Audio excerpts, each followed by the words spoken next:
because you're late. Shocking. I told you guys she yells at me. I told you. You're late. Bye. Did you guys hear that? I'm being bullied all the time. That's my whole life. I just get bullied. I get bullied by my daughter and Jen. My biggest bullies. Yeah, but mostly I was just waiting for Admir. Oh shit, my audio's coming out my speakers. Hold on 1 second. This can be a tough one tonight, guys. Why? Don't worry. You know why. You know exactly why. Do I? You could probably guess. It's going to be fine. I just, I might break some stuff. Oh, lovely. What was that noise? Oh, lovely. I just... Hi, Admir. Hey, buddy. Good evening. Good evening, sir. How are we feeling tonight? Dude, I feel really good. I'm really happy about Mom Donnie winning. Very happy about that. And that's what's got me feeling so elevated tonight. Oh. How about you, sir? I'm doing wonderful, man. I had my dinner. I had my little snack. What'd you do for dinner? So I went into this. It's a Oklahoma, like Choctaw little buffet. And they had really, really good food. It was like chicken but it was like, it was... Did you go to, I can't even go to Golden Corral? Is that where you went? It wasn't fried. It was just... No. It wasn't Golden Corral? I wish I did. Golden Corral is good. Whoa, you like Golden Corral? No. I bet you've torn up a Golden Corral or two in your day. I remember we went to a Golden... Once or twice. I went one time when I was concussed. And I don't remember any of it, but my roommate at the time told me I just sat there and ate 1 cup of ice cream for like an hour and just occasionally would lick it. It's my whole experience with Golden Corral. I know that my brother, my uncle... What's going on with your headphones, by the way? Sorry, your headphones suck. What is the deal? I don't know. Beautiful. You can't hear me? It's just choppy, and it also sounds like potentially somebody is running a weed whacker behind you. Okay. Seems a little late for a weed whacker, though. No, that's weird. Sounds a little better now. Yeah, staticky. That's the better word for it. A lot of feedback.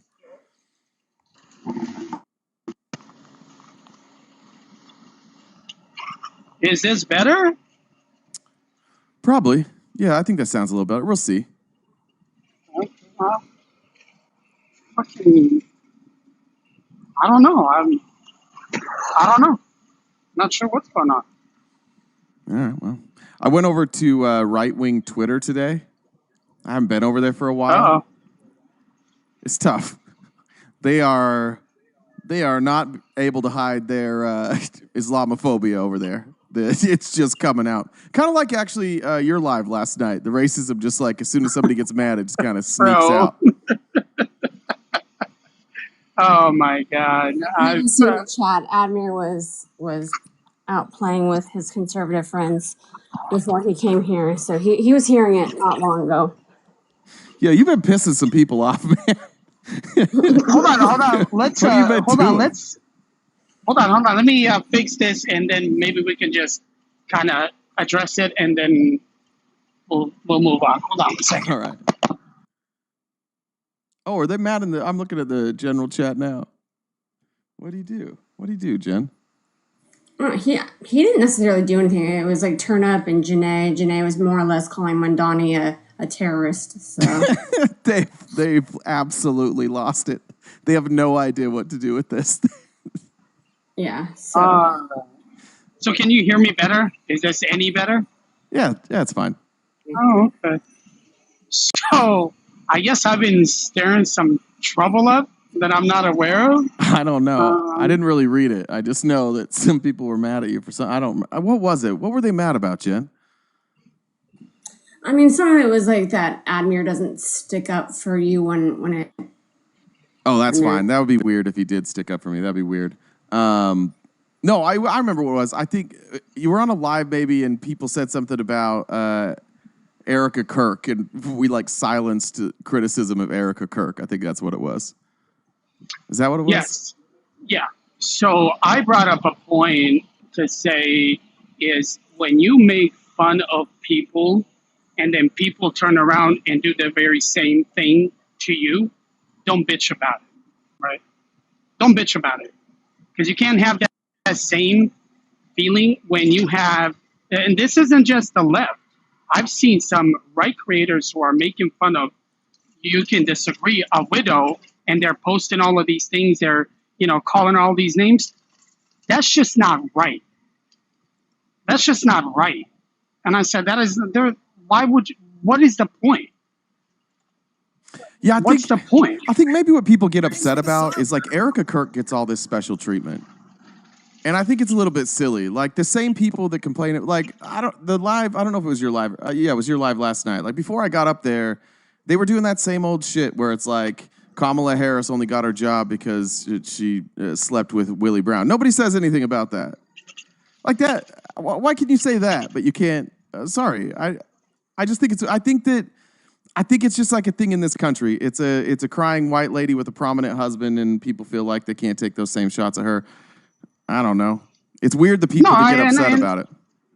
Yeah, and the same thing, like I believe it was that on that particular live that some people were making fun of when Paul Pelosi got beat up, and they brought up a picture of a hammer and diapers and stuff. Yeah. I mean listen, that might be, in some people's heads that's normal, but I mean that's messed up. And I mean, that's messed up. And maybe it's real grief. I don't know, but it's a real strange grief. Her grief is really weird. It's a very strange grief. Coming from someone who's actually been widowed, yeah, it's odd. Doesn't it feel? I mean, I don't know. I don't want to. It just feels manufactured. I mean, my husband passed away suddenly, and definitely wouldn't be. Well, you were being investigated for a while too, so I think that changes it. Wait a second. We investigated from what? For what? Nothing, Admir. Shut up, Admir.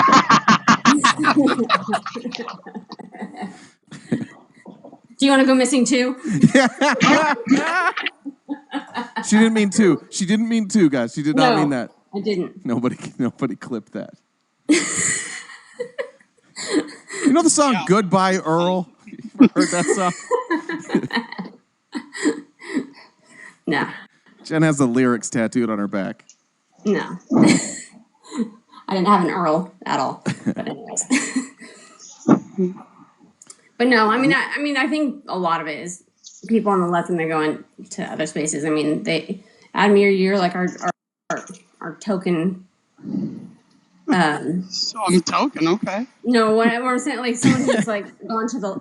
We brought you to the right or to the left. Excuse me.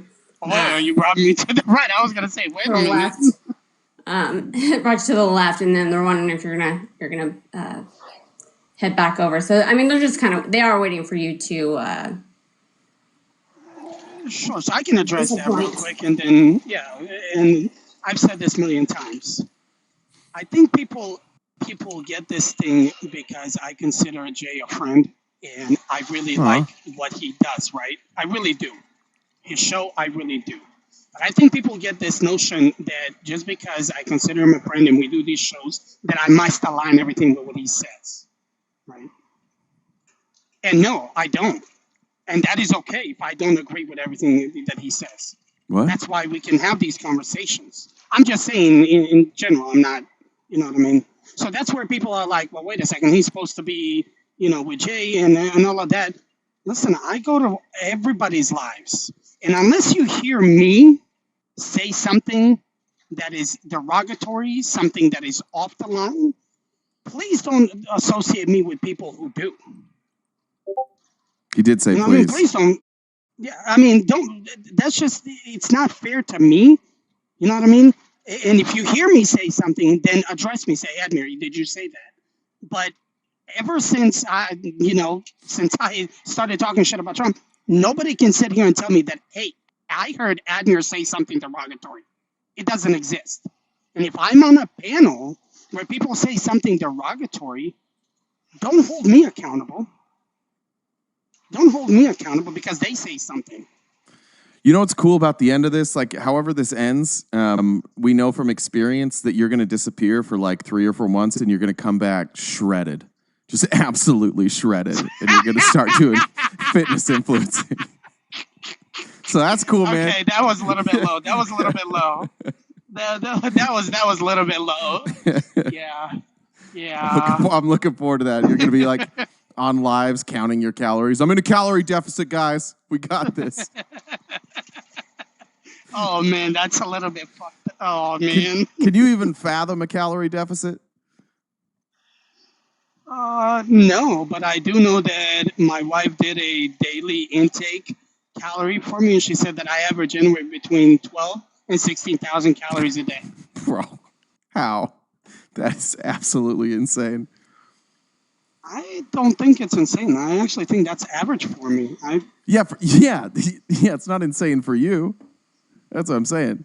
That's great. You got to be just shitting all the time. I mean, typically people, 2,000 calories a day It's about normal. is normal, but I mean, Jesus, that's a lot. Well, just real quick. So this morning I got up at about 5:15. Mm-hmm. I went in and I ordered from Arby's. I ordered it's 1 pound, and it's called the Max. Hold on. You ordered Arby's at 5 a.m.? Yeah, Arby's is I was open at a truck 5 stop. a.m.? Yeah, at truck stops there. I love truck stop. All right, sorry. Yeah. You already And got me so fucked I up. had that, and I had some of they're not called fries, but they're like little, I guess you can call them hash browns. All right. And then at about 9 a.m., I went and we had a kind of like little mid-breakfast-ish at IHOP.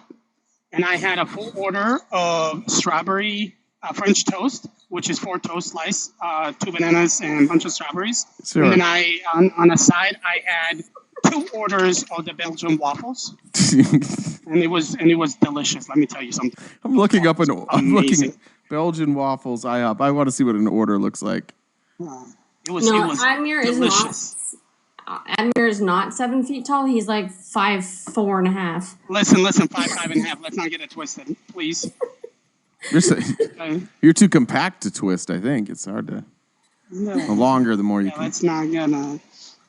And then at about 1 o'clock, we stopped. And when I say we... All right, just real quick. I'm just doing fun. it. What you had 2 Belgian waffles, right?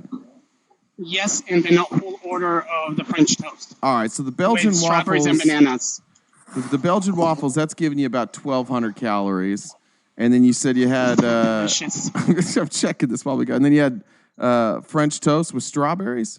Is it the thick and fluffy? Yes, strawberries and bananas. Did you get the side with it or just the French toast? So it's 4 slices, and then they cut them in half. Just the French toast.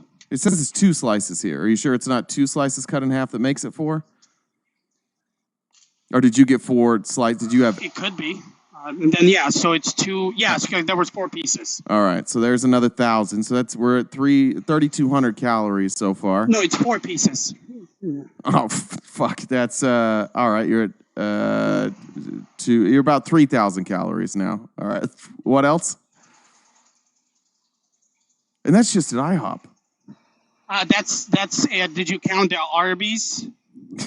No, I'm just checking. Did you count the Arby's? What'd you get at Arby's? Tell me again. Oh. What was it called? Oh, I had there. It's called the Max, and you get 1. That's already bad. And it's called the Max. The roast beef? Max roast beef? 1 pound of beef. All right, not that bad. Yes. That's only 610 calories. And you had fries with it, or hash browns? Yeah, but they're not fries. Yeah, they're little round hash browns. Yeah. Okay, I see. And then I did have potato cakes, maybe. Orange juice. Yeah, that thing, potato cakes. Okay. So there's not bad, 140 there. And then orange juice. All right, so let's call it 3,800 calories.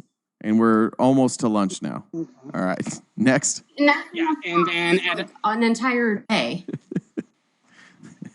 So, and then at 1 o'clock, we stopped at a kind of like a small Asian place. And I had their order of 10 cheese wontons. I had their.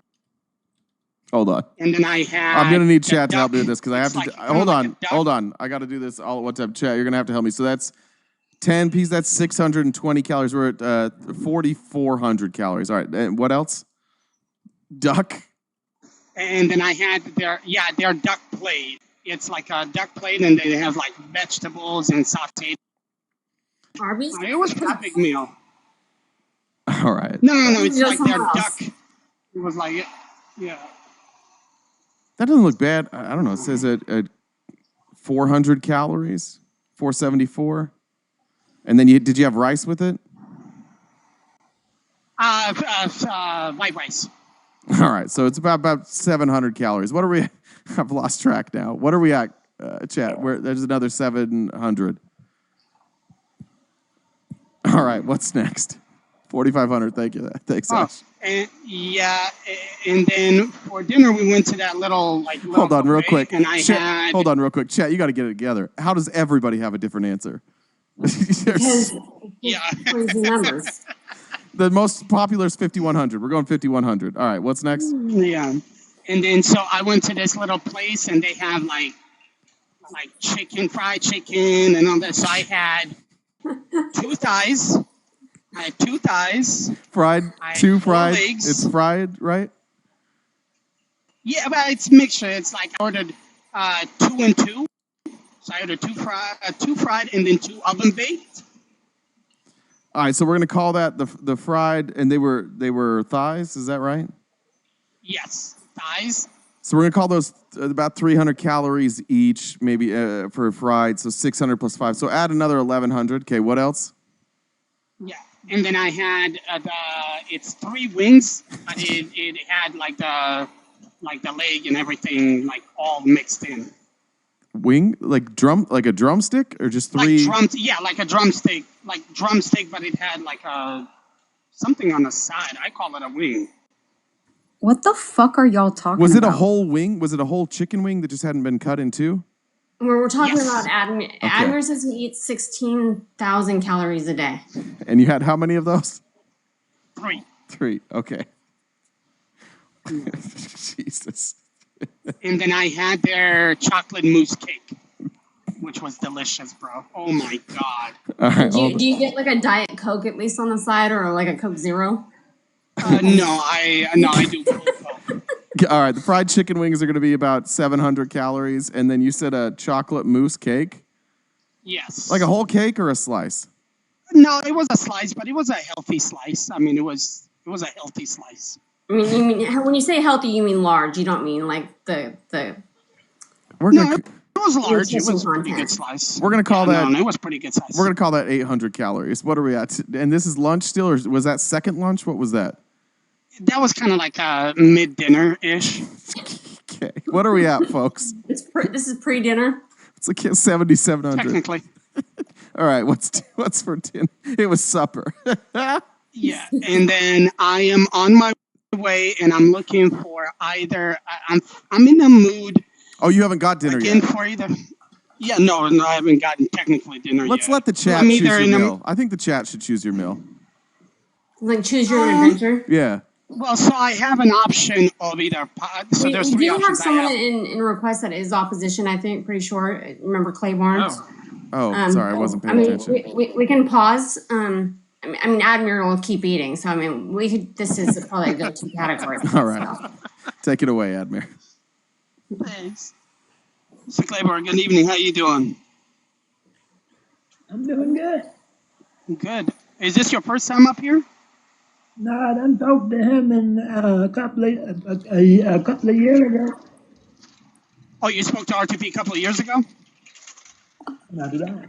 He's had conversations with Jay before. Jay probably doesn't remember, but that he has interacted. And I'm just assuming you voted for Mr. Trump? Not your dad. Okay. Well, it's kind of simple. What we do here, man, is you come up and whatever it's on your mind, you and RTP have a good conversation, and kind of whatever you want to talk about, you just kick off, and everybody else will go on mute. Fair enough. Who'd you vote for? All right. What'd you say? Am I that quiet? No, he just asked who you voted for. Oh, I voted for Trump. Oh, they're good. Ask him if he regrets it. Go ahead, ask me that. No, I know you don't regret it, John. How could you? Everything's going so well. Yeah, it's going beautiful. But yeah, whatever you want to topic, whatever it's on your mind, just take it off with RTP and we'll go from there. Okay. What's Thank up, my you. friend? I'm doing good. How you doing? Oh, life's good, man. This is Obama. This is Mom Donnie's America now. No, it ain't. It's not. I don't mean to be mean, but no, it ain't. Oh, all right. What do you want to talk about? Well, what do you want to talk about? Well, are you happy with what Trump's been doing? Absolutely. What are you most happy about? Ooh, that's a hard question. Thank you. Well, I would say that I'm more happy with immigration, but I'm happy that he cutting taxes too. Well, he didn't cut taxes, right? Yeah, he did. No, they just extended them. They stayed exactly the same. Yeah, that's the same thing. Oh, okay. So I think most people, when they think cut taxes, they mean like change it and make them lower. But I see what you're saying. If keeping them exactly the same as cutting them, that makes sense. And you said you liking the immigration stuff. What are you liking about immigration? It's a legal country. You come in a legal way. If you don't come in legally, you gotta go. So why does that make you so happy that they're doing it? Well, they getting everybody. They getting everybody. They getting not just the Mexican, but they getting Indian and Haitian and Cuban. They getting all of them. That's a good thing. Why is that a good thing? Because some of them are criminal. They're well, a lot of them, their only crime they committed, right, was just being here. Correct? That's a good thing. They're getting them too. I guess should we throw like all criminals in jail if? Yeah, we do. Okay. So why isn't Donald Trump in jail? Well, he's the president. He what? He's the president. Okay, so you don't care. We don't do like the president. They're just allowed to break laws. Is that what you're saying? Well, if that's what the Supreme Court said. The Supreme Court said if you're doing it in your official duty, you can break the law. Yeah, but he was convicted for a crime that wasn't in his official duties. Well, they didn't send him to jail, so that's all I got to say. It just, I understand what you're saying. It just seems like you're really upset. It seems like you're only upset at criminals if it's somebody who broke the law that's not from this country. But if you're from this country and you happen to like them, you don't seem to care that much about criminals. Now you know that ain't true. Well, you don't care that Trump's a criminal. You voted for him, right? He ain't no criminal, and he's a convicted felon. He a convicted felon, Is that, but he don't get no jail time. That's what the judge and jury said. What? That's what the judge and jury said. Yeah, that's how it works in this country. You go to court. Okay, so hold on. You can't say they go to jail. The judge say you don't get no jail time. You can't say you get to go to jail. That's what the judge and jury say. Yeah, but I'm just wondering why you don't care that he's a criminal. Well, he done atoned. He what? He done atoned for his sin. He atoned? Well, he said that he's never asked for forgiveness before. And you can't really atone for your sins if you don't ask for forgiveness, right? Yeah, he did. Well, he said he never has. He done faced the music. He done accepted it. He did? He done been charged. He done been convicted, and then he repented. But he said he didn't. Yeah, he did. So you don't believe him? You're sure that he did repent, even though he said he didn't? He did. He did. Gotcha. Now, so if you repent from something, you just don't have to face the consequences. Is that right? What about, so if these people who are here illegally, if they repented, would you be okay with them staying? Absolutely not. Okay, so once again, we're back to this thing where you seem to have different standards for different people. That's the way the world is. You ain't gonna treat everybody the same. No, I don't think I work that way. I just think that's what people do when they don't really give a shit about stuff. They just want to support somebody for no reason. So you treat everybody the same. What? You treat everybody the same. Yeah. Everybody. Sure. So you gonna treat a terrorist? A what? Sorry, I said you gonna treat a terrorist the way you would treat a Christian. Well, I think there's a lot of Christian terrorists. Yeah, I would treat any terrorist. I would treat any terrorist the same way. I would say, "Hey, stop being a terrorist, please," and then I would hope that the police took care of it. But you just said everybody. What? You just said you treat everybody. Yeah, anybody that's a terrorist, I would treat the same way. No, but I asked you, would you treat everybody the same? You said, yeah, I would. And then I asked you, would you treat a terrorist the way you treat a Christian? You said, well. Oh, well, I'm talking about two people that like did the same thing. It seems like you treat two people who did the same thing differently. No. Yeah, because remember how you said that they committed a crime, so they should leave, and then you said that if you commit a crime, you should go to jail, and then I said, what about Trump? And then you were like, no, just kidding. I've changed my mind entirely now for that because it's Donald Trump. Well, let me put it like that. Please do. If you commit a crime, you should be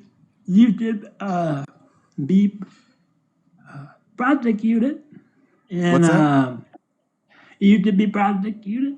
Oh. And then it's up to the judge and jury what they're going to do with you. Yeah, I have no idea what you're talking about, man. To be honest. You don't know how the justice system works? What? You don't know how the justice system works? Well, I do. I do know how the justice system works, but you brought in repentance, and that's not part of the justice system. So this has really kind of been a whirlwind of a conversation. Well, you ain't following me. Well, it's difficult. I got to be honest. I don't think you're making it easy on anybody. I ain't making it easy. I'm saying what I'm saying. No, I get that. I know you are saying what you're saying. It's just I'm having a hard time following it. Okay. Well, I love you. I love you too. You a good night. All right, man. You have a good night. You too. All right. Okay. What the I don't know what to. I had no idea what to do there. I have no idea how to handle that. Good job. I'm not gonna laugh. I'm gonna be very good. I know you're quoting. I know what you're quoting right now. What is that guy's name? He was on Silicon Valley. You're talking about cargo shorts guy, or cargo pants guy, right? What is his name? Oh my God! I'll play it. All right. Oh man! You can have an electronic ball. Going to hell. What does that mean? What does that mean, Paul? You can have. Oh shit! My computer started playing. So if you guys are opposition to RTP, if you want to send a request, you can hop in the request. We're only taking opposition to RTP. Is what he's talking about, this joke, I think. You're wearing cargo pants. What kind of cargo are you rolling with? What are you carrying? What's your freight? I just enjoy cargo pants like all the time. So even though I do not carry anything here in the pockets, but I just enjoy cargo pants. I want you guys to know that I am not going to make fun of him at all. So there was definitely a moment where I was like, this is just going to be a listening portion of the show. We're all going to take a moment to just learn about this gentleman's life. And then we're going to move on to the next part of the show. But not before complimenting him and saying, you know what? I like wearing things just because they feel comfortable also. There you go. All right. Admir, I had to mute you because you were laughing too much. That's what that felt like. That's 100% what that call felt like. Yes. That's why I was like, oh my God, I can't do it. That was, man, I don't, that is, Amanda, these are your people, just saying. Did you see Amanda? Those are your people? Yes, I said, Amanda, those are your people. I'm going to go on mute. Go ahead, Amanda. No, why you? Hey, hold up. Don't go on mute. I'm not taking these arrows. No way. That's kind of fucked up. Was there somebody in guest? They're gone now.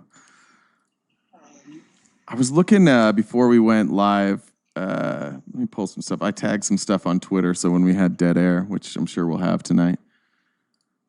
Pull it up. Man, Amanda's too fun for us. Amanda's not having any fun. Amanda's not even participating tonight. Well, when you kept talking about date night with Admir, you didn't mention that Amanda's going to be here. Oh. I get really single-minded. I got to be honest. I really look forward to finding out what Admir ate that day. It's a very exciting part. Listen to Trump's speech today. I'm pleased to report that today the United States has the strongest economy, the strongest borders, the strongest military, the strongest friendships, and the strongest spirit of any nation anywhere. We have the greatest economy right now. That's not an announcement. We have the strongest economy, strongest borders, strongest military, strongest friendships, he said. That's just what this crazy guy's out there speaking. I don't know what he did a campaign rally. It's an American Business Forum. I have no idea what he's doing. He just did a campaign rally at the American Business Forum. And said, I think he is planning on taking over New York or some shit like that. What did he say about South Africa? Did he say something about South Africa? So I saw, unrelated but related. Do you know he's adding the Oval Office written in gold outside of the Oval Office? Did I know he's doing what? Sorry, I was reading that. He added, I'll have to send the video. It's written the Oval Office, like a venue, like the main hall or other shit. It's good. Like a what do you call it? Like a what do you call that when you have the big labeling over the door? I forget what it's called. He labeled it, probably so he could find it. Well, that's what a lot of people said. There's also the video. It's wild. Is this what you're talking about? Somebody's asking about South Africa. Here's this. For generations, Miami has been a haven for those fleeing communist tyranny in South Africa. What the fuck? Fucking communists in South Africa now? Damn, I didn't even know they had communism there, but apparently it's been generations. This guy. I swear to God, they're setting up the 25th Amendment. Marquis, thanks guys. They're just giving him a microphone and letting him talk for a while. And then this, do you know who Jennifer Welch is, Admir? Yes. Okay. Did you hear what she said last night? I didn't see this. Mm-mm. She was at I didn't hear him. the Mom Downey rally, here's what she said.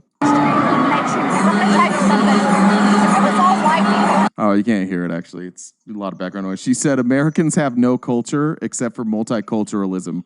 Crusty white people need to learn how to embrace it. And Matt Walsh and Republicans are absolutely losing it. They're like, that's racist. This white lady is calling you crusty white people. They're so mad about it. I've really loved Twitter today. Mom Donnie has broken all of you. I sent you the video in this one. Is somebody counting money? Is playing pinball? What are you doing, Admir? I'm not. I only have credit cards. I don't have cash on me. I don't count money. I don't have none of that. Just sounded like a money counter. All right, I can't pull that over. I don't remember. Turn up the volume. That should be the new slogan. Oh, that was a good line by Mom Donnie. Yeah, that was really good. I was like, ugh. Damn, he got him on that one. Like this is such a shift for the Democrats that like overnight, the Republicans just became like the old get off my lawn party overnight. Like there's nothing in the GOP that's like cool at all anymore. All of the people that used to think Trump's cool, they don't think he's cool anymore. It's all died. It's great. Yeah, but I did wanted to ask you something. Yeah. So I was reading Jay Jones, the Virginia new AG. Yeah. So there was an incident that happened, I think 4 years ago, where there was some text message exchanged and all of that. So even though those were private text messages, isn't that threatening an elected official a federal crime? I'm trying to remember what it was. It was like he said, if they say nice, I pulled it up. They say nice things about everyone. If those guys die before me, I'll go to their funerals to pee on their graves, send them out awash in something. 3 people to, I haven't actually read this, Gilbert. Who is he talking about? So he was talking Gilbert? about the current, yes, and he was talking about his kids and how he's going to put 2 bullets in his head and all of that.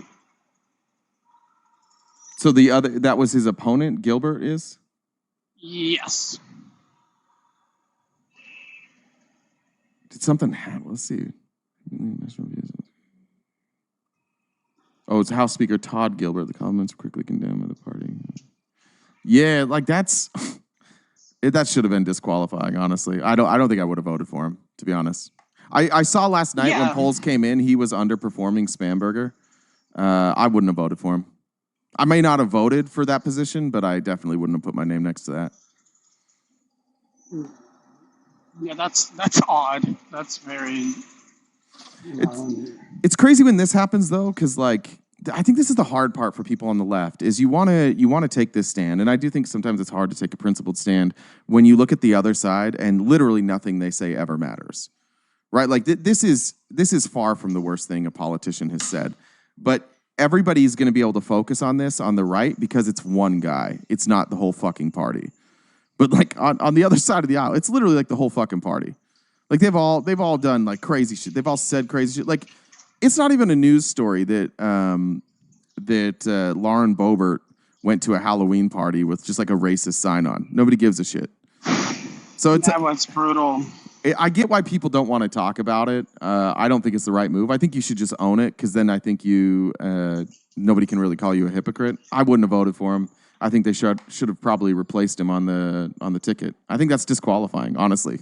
If you say shit like that about somebody, no matter how much you dislike them, and on the other side of the aisle, that's disqualifying to run for office, I think.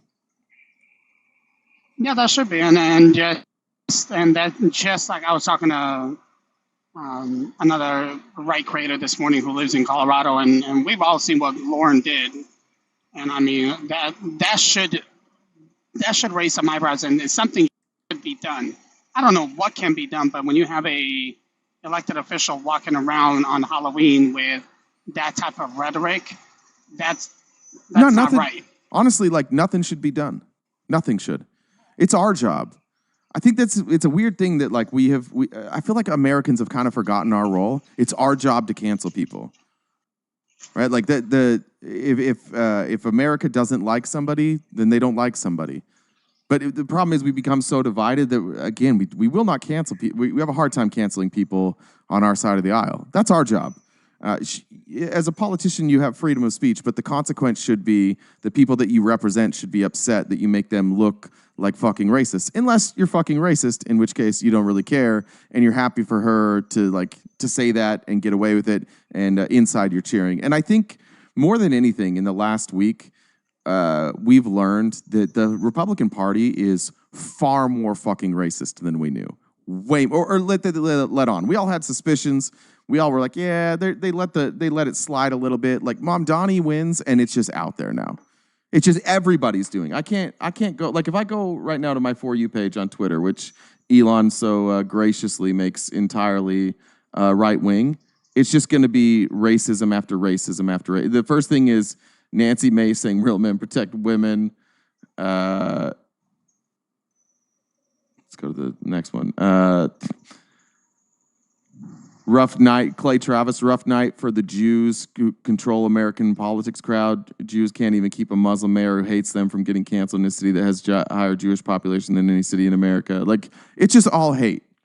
It's all race baiting. It's all identity politics. Everything they claim to hate about the left is everything they are, and it's exposed every time something doesn't go their way.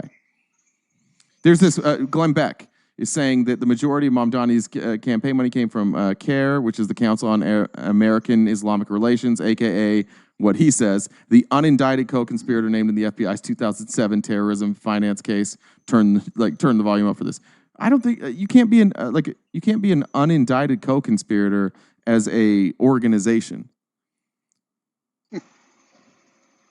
I mean, the problem is, you know, to go back to Lauren I mean, the whole neighborhood literally was like, what the hell is really going on? And then the next day was like nothing ever happened. Yeah, I don't. People to, you know what I mean? It's just like so forgetful. It's like, oh, okay, everyone was talking about it, and then the next morning, oh, nothing, it's gone. And it's a blue state. I mean, Colorado is it's a blue state. There's no doubt about it. Nothing. You don't see it. You barely saw it in the local news, let alone in the county. So it's like, well, how do you cancel somebody that people are not even willing to do anything about it? No, you don't. And anybody who doesn't want to talk about it and play whataboutism, like that's where we're at. We're just at a place right now. That's our job. Our country is divided because we let it get divided because nobody has the courage to stand up against awful people. I mean, like Donald Trump's president. There's no morals. There you go, Admir. Yeah, I mean, you know, there's. I'll give credit where credit's due. I mean, you had a couple of the right-leaning creators who have actually came out and said, "Hey, listen, this is not right. You know, we need to call it out." But that's about it. And it's just weird. I didn't know there were some. Yeah, there was definitely two of them that said, "Hey, this is not right. I mean, this is going to bring a lot of heat to something that shouldn't even be happening." They were wrong. Brought no heat. Exactly, but it literally brought nothing. Literally nothing. No, the next morning it was okay, business as usual. Hey, we got a guest. I got to switch this cord out because it keeps shorting. So go ahead and take care of that, and I'm going to switch. I won't hear you for a sec. No, you're good. Oh, Liver Sandy. What's up, man? How are you, Admir? I'm doing good. I seen you trying to get up on there yesterday, man, but you seen the shit show, so I apologize for that, man. I Admir, tried it was your live. You're expecting anything else but a shit show? Come on. Come on. Fair enough. What's up, man? Everything good on your end? Good. I'm up by Yellowstone National Park for the next 4 days, so just relaxing at the hotel. Getting some last fishing in before it freezes for the remainder of the next 5 months. So, what's on your mind, man? That's a good question. Thank you. I've been working. I don't think there's anything on my mind right now. I think my mind just wants to shut off, but I want to listen for sure. I'm not here to listen. I'm not here to entertain you. What are you doing? Yes, you're here to entertain all of us. No. How mad are you about the Mamdani thing? Actually, I heard you earlier. You said you're really excited about Mamdani. I love it. I love it for everybody. Why do you think it's going to be such a failure? I think it's going to be London 2.0. What does that mean? Which means London is, I mean, everything. Ask people in London how things are going for them with the same policies that are being. What are the policies enacted in London that are the same that Mamdani's putting in? I'm not super familiar with Sadiq Khan's. It sounds a little bit like you're saying Muslim, but I'm sure that's not what you're saying. I don't think it's that. I think it's just more government. Government is going to solve all your problems. Government like what is the answer to everything. Yeah, but what policies are we talking about that are the same? So I would say like the things that he's wanting to do in New York have been tried in Kansas City, like the government-run grocery stores in Kansas City, St. Louis, and Minneapolis. What about Florida? I wasn't aware that they did them in Florida. Yeah, they've got one in I think it's called Baker, Florida. It's been open for like 5 years. It's a Republican town, completely run by Republicans, and it's going really well. They all like it better. So that's one example, and I would have to look into that. But I'm talking about the ones in Minneapolis and Kansas City and St. Louis that were object failures. How did they run? How did they? I don't know much about them. Let's talk about the one in Kansas. What happened in Kansas? I think that there were. I mean, again, I don't know all the details because I just listen to Fox News and read the headlines. So how do you know? So how would you? That's a little silly, right? That you don't know. It is again. It is a little bit silly. I agree. I mean, your two sources are Fox News, who is on the record of saying, "Don't trust us, don't believe us. We're not news. We lie." They literally went to court and they were like, "You should not consider us a trustworthy news source." That's the source. No, I know, but I said that because I knew you would jump on that. I said that because literally that would be like you calling out CNN, and I would jump on you for that. I did that because I knew that your reaction to that would be Fox News is bullshit. So again, well, it looks like what happened here is that they used to have a lot more shoppers, but then they had more grocery stores. Like as it expanded, more grocery stores came in that were more competitive. Okay, so capitalism came in, and because capitalism came in and competitive came in, that the government was not able to compete is basically. Well, So if you're looking, I'm just reading the story, so I'm trying. Yeah, that's fine. But yeah, that could definitely happen. A place like Safeway or Walmart, they can negotiate much lower prices with that many stores. Right. So again, that just proves to me, just my dumb conservative mind says, well, that means more competition is the answer, not less competition, not government. Yeah, but But that's not his plan. But it is his plan to open up government-run health. Where? In New York, he wants to which parts of New York? I don't know the specific boroughs. There's 5 boroughs. I don't know. I'm not asking the specific boroughs. Just like in general, how would they select the sites where they want a government-run grocery store? I don't know. You'd have to ask him. I don't know. But I do know the answer. Wait, I do know the answer. I do know the answer. We do know the answer. You know what the answer is? There's a lot of neighborhoods in New York where it is grocery stores have abandoned the community. They've left. And so there's food deserts. There's places where people have to, it can be like, 45 minutes to an hour away with traffic there to get groceries. And the reason that grocery stores aren't there is they can't make enough money. So Mamdani's not talking about competing with for-profit grocery stores. He's talking about filling a need for New Yorkers who don't have quick access to groceries. So you're going to have a very few select government-run stores in places where people need a grocery store, but capitalism can't fill that void. So it's the opposite of what you're saying.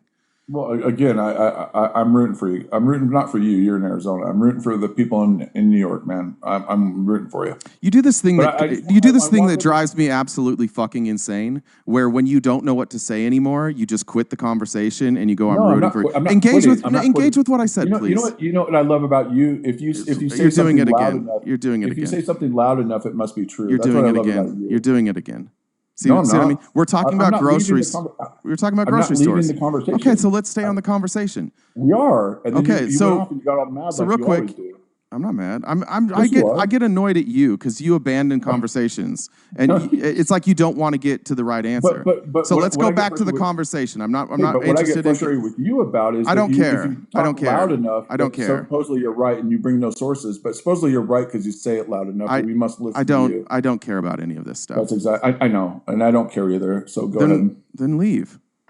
No, I don't want to leave. I'm just saying I don't care. I want to talk about real shit, or you can leave. Let's do it. I'm so ready. Explain to me. So your argument was that it won't work because capitalism will win. Now I'm showing you that this is a place where capitalism doesn't fill in the gaps. Do you still have a problem with the store?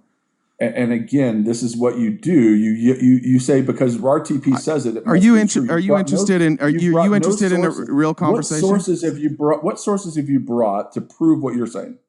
Look, it's not my job to read the policies for you and to listen to what Mom. So we're just supposed to believe you because RTP says it loud enough, and you say it, so we're supposed to believe you. Brother, when you run a campaign to run for mayor, you run on ideas. When you become mayor, you work with the city council to draft legislation and pick places for the stores. There is no place for the stores yet. It's an idea. So we're talking about what his idea is, but you didn't even know what that was.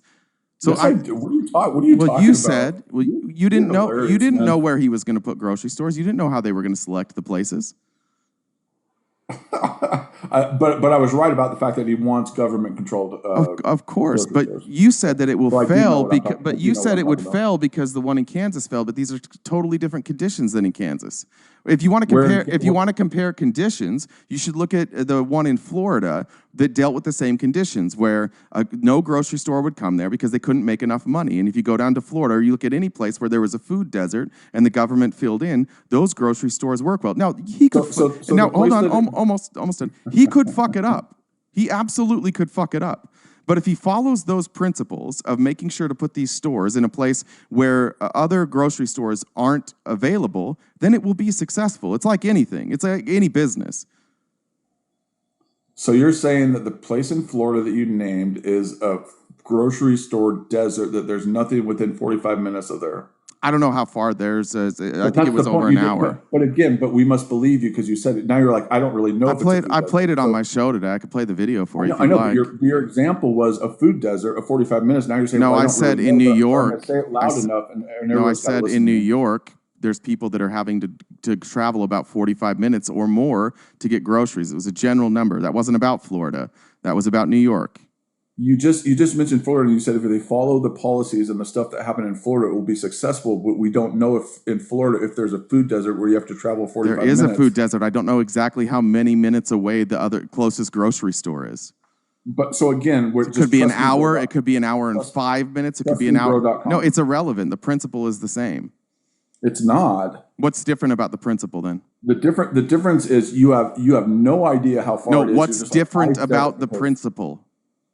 It's different about the principle because if it's not a food desert, then what is your comparison to New York? And because you said if it works in Florida, it's going to work in New York, and the conditions aren't the same. No, if the conditions are the same. If you have an area where grocery stores, privately run grocery stores, leave because they can't make enough money, but there is still a need for people to get groceries in that area, that constitutes a food desert. And you're saying in that Florida town that those are the conditions? Yes. They literally. I played the video today. They literally said, "Oh, you can go rewatch my show today." I played. It showed the mayor of the city and the city council, and they explained what happened. And it was funny because they're like, "It's totally not socialism. We're just collective. Like we're just using the government to run a grocery store, and we're paying people government wages to run this grocery store. But it's totally not socialism. You can go watch my show if you want. Totally the same. Everything totally the same. It's like 45 minutes away. It's the same conditions, and it will be successful because Florida does it. But I don't know. No, what I said is if he does it correctly, it'll be successful. If he picks the wrong locations where they can be undersold, he could absolutely fail. That's what I just said. Okay. It's just nuance, man. It's just nuance. You can have some once in a while. I could, true, but we're trying to compare apples to apples, and now you're changing. Like, well, maybe it's this, and maybe this is what there's RTP nothing. does, There's no folks. store that could be apples and apples. If he says it loud enough. Next.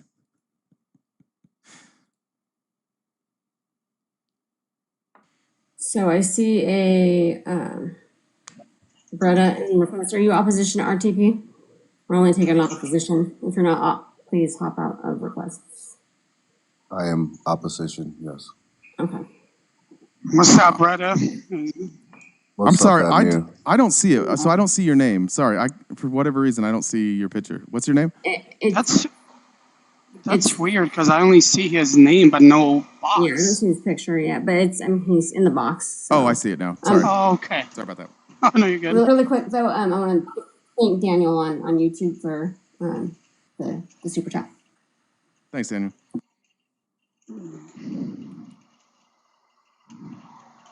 Admir. Oh, my bad. I was like, Brett, I don't know if you ever come up here. I don't think we've ever had you up here. It's basically very simple, man. Talk about whatever you want. I already know how you debate, so this should be pretty easy.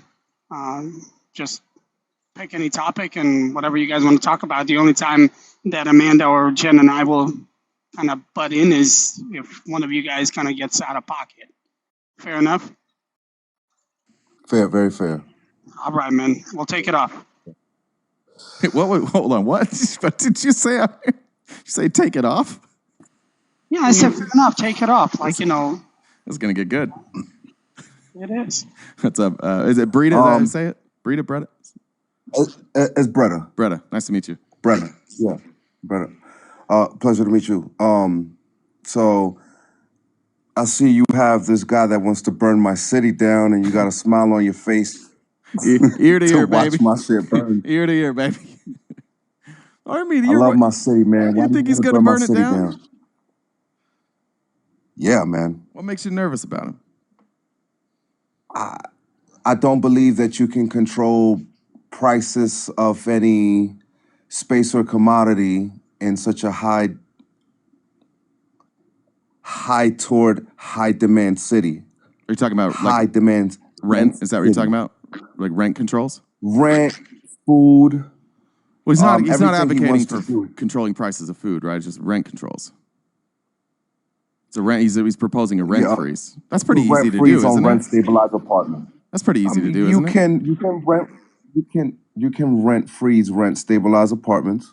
It's pretty easy to do. I don't think it's good for the city. Why not? I don't think that I mean, people that own these apartments do it for profit. So if they don't have profit, are they going to renovate these spaces? Are they going to keep up with a good standard of living? Are they able to do that? Is Well, that would not going they- to cause demand for other apartments? Well, that I'm does, sorry, go ahead. Well, so if it's a rent stabilized apartment, and I don't know how the ownership necessarily works there, but almost nobody has adjustable rate mortgages anymore. So if they've already factored in the price of rent with their mortgage, nothing would change, right? If let's say they're charging $3,000 a month and their mortgage is $2,200, they're making $800 a month. If you do a rent freeze, they're still going to make $800 a month. It's not like their mortgage is going to go up. Okay. So they're not going to lose money. They might make less. Is the standard, hold on, just because mortgages don't go up does not mean that everything around them in the city goes up to where it would still cost them less to upkeep. Because just because mortgages don't go up doesn't mean supplies for renovation don't go up. That doesn't mean that everything around it doesn't go up. How often do you think they're doing renovations? Mortgages, How often do you think How often do you think a landlord's doing renovations? so now you're going to make it worse for people that don't do renovations? I would, just like the last guy. I wish you would just answer the question. Let's have a conversation, right? Okay. Yeah. So how often what do was you the think? question? How often do you think landlords are doing renovations? I don't know. That depends from landlord to landlord. How much money how much money they make, how close they pay attention to their tenants and their spaces and their property. We can't say blanket, but do you want to make it worse? Now I answered your question and follow up. So now let's say that they are having trouble renovating these apartments because supplies go up around and follow national inflation. Or are we saying that, it doesn't matter, they still need to figure it out because these people need rent stabilized apartments? Well, I mean, that's the case regardless, right? It doesn't matter if it's rent stabilized or not. Like I live in the Phoenix metro. That's a disingenuous answer. No. I'm going to explain it. Like I live in the Phoenix metro area, right? And we had a massive boom. We had a ton of people buying houses in Phoenix during COVID, and houses that people probably bought for $1 million that they could rent out for $3,500 to $4,000 a month. Rents have come down because everything's too expensive. So that same place that they bought at the peak is less. I mean, it's interesting because we always talk about investors and we're always worried about investors, but isn't that the risk you take if you're a landlord?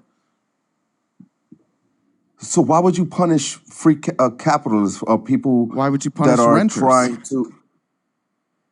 It's not punishing renters if that's just the natural inflation of how the economy's moving. How do you know that's it's natural? not punishing renters because how do you know it's natural? Ultimately, don't we raise wages to keep up with inflation? But we didn't raise wages. This is New York City, so this is very nuanced to New York City. New York City is exclusively as more expensive than the rest of the nation because of its density, and it is a high demand city. So you can't speak generally of how the city, how the nation moves to describe anything in New York City.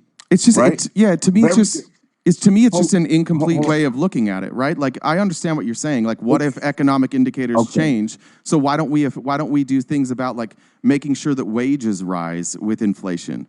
Why don't we address that? Why is it always have to be like the renter or the poor people that have to take the brunt? Why don't we say to the rest of the country or the rest of the city, hey, wages aren't keeping up with inflation? There's an affordability crisis in New York City. Hold on, real quick. Are rich, though. Excuse me. There's an affordability crisis in New York right now. And we have to address that. And so you can address it in a multitude of ways. You can raise the wages, which Mamdani has no control over because he's mayor. So the only way for him to address an affordability crisis that the governor is not addressing, the only thing he can really do is these rent freezes if he can get it through city council. But he can't make wages keep up with inflation. He has no ability to do that. Okay, listen to me. You are on the premise that all landlords are rich, No, I'm not. and then all people renters are poor. No, that's not what I'm saying at all. So why rent stabilized people in rent stabilized apartments? You're assuming they need the rent stabilized apartments because if they didn't, they would live in a nicer apartment in New York. Why don't you just ask me what I'm thinking? Because right now what you're doing is you're assuming what I think, and none of those things none of those things. No, you're assuming. You're saying I made that assumption. No, you're saying I made that assumption. I don't think any of the things that you just said. So why don't we just have a conversation instead of you guessing? I'll answer your questions. I'm an open book. Okay. But you don't need to guess what I'm thinking. I don't think all landlords are rich. Okay. Do you think all landlords that own rent stabilized apartments are rich? No. Okay, so then why assume that because we're freezing rent for the tenant that the burden of fixing the apartment and keeping up with a standard of living for their tenant is on the landlord because, well, he has more money and he just has that burden? I didn't say any of that. Do you want me to repeat it again? I was talking about employers. You might need to repeat it again because you're misunderstanding what I said. When I was talking about rich people, I was talking about employers. I was talking about people who don't keep But wages. not all employers are rich. Excuse me. Just let me finish. Let me get it out. You're scrambling, dog. You're scrambling. You keep interrupting. You won't let me get a single thought out. One of us is scrambling, and it's not me. I'm talking about employers. I'm talking about the people that are making wages. Oh shit! Hold on. Let me do the puzzle piece. I'm talking about wages in this country that have, sorry, I had to do this puzzle piece. It pops up on TikTok Live Studio. It's weird. But I'm talking about people who aren't raising wages to keep up with inflation. So Mamdani is limited because our government doesn't do that because we cater. The reason we don't raise minimum wage, the reason we don't give guaranteed wages is because rich people pay government officials to not control wages. So I'm talking about specifically the richest among us, and it affects all employers.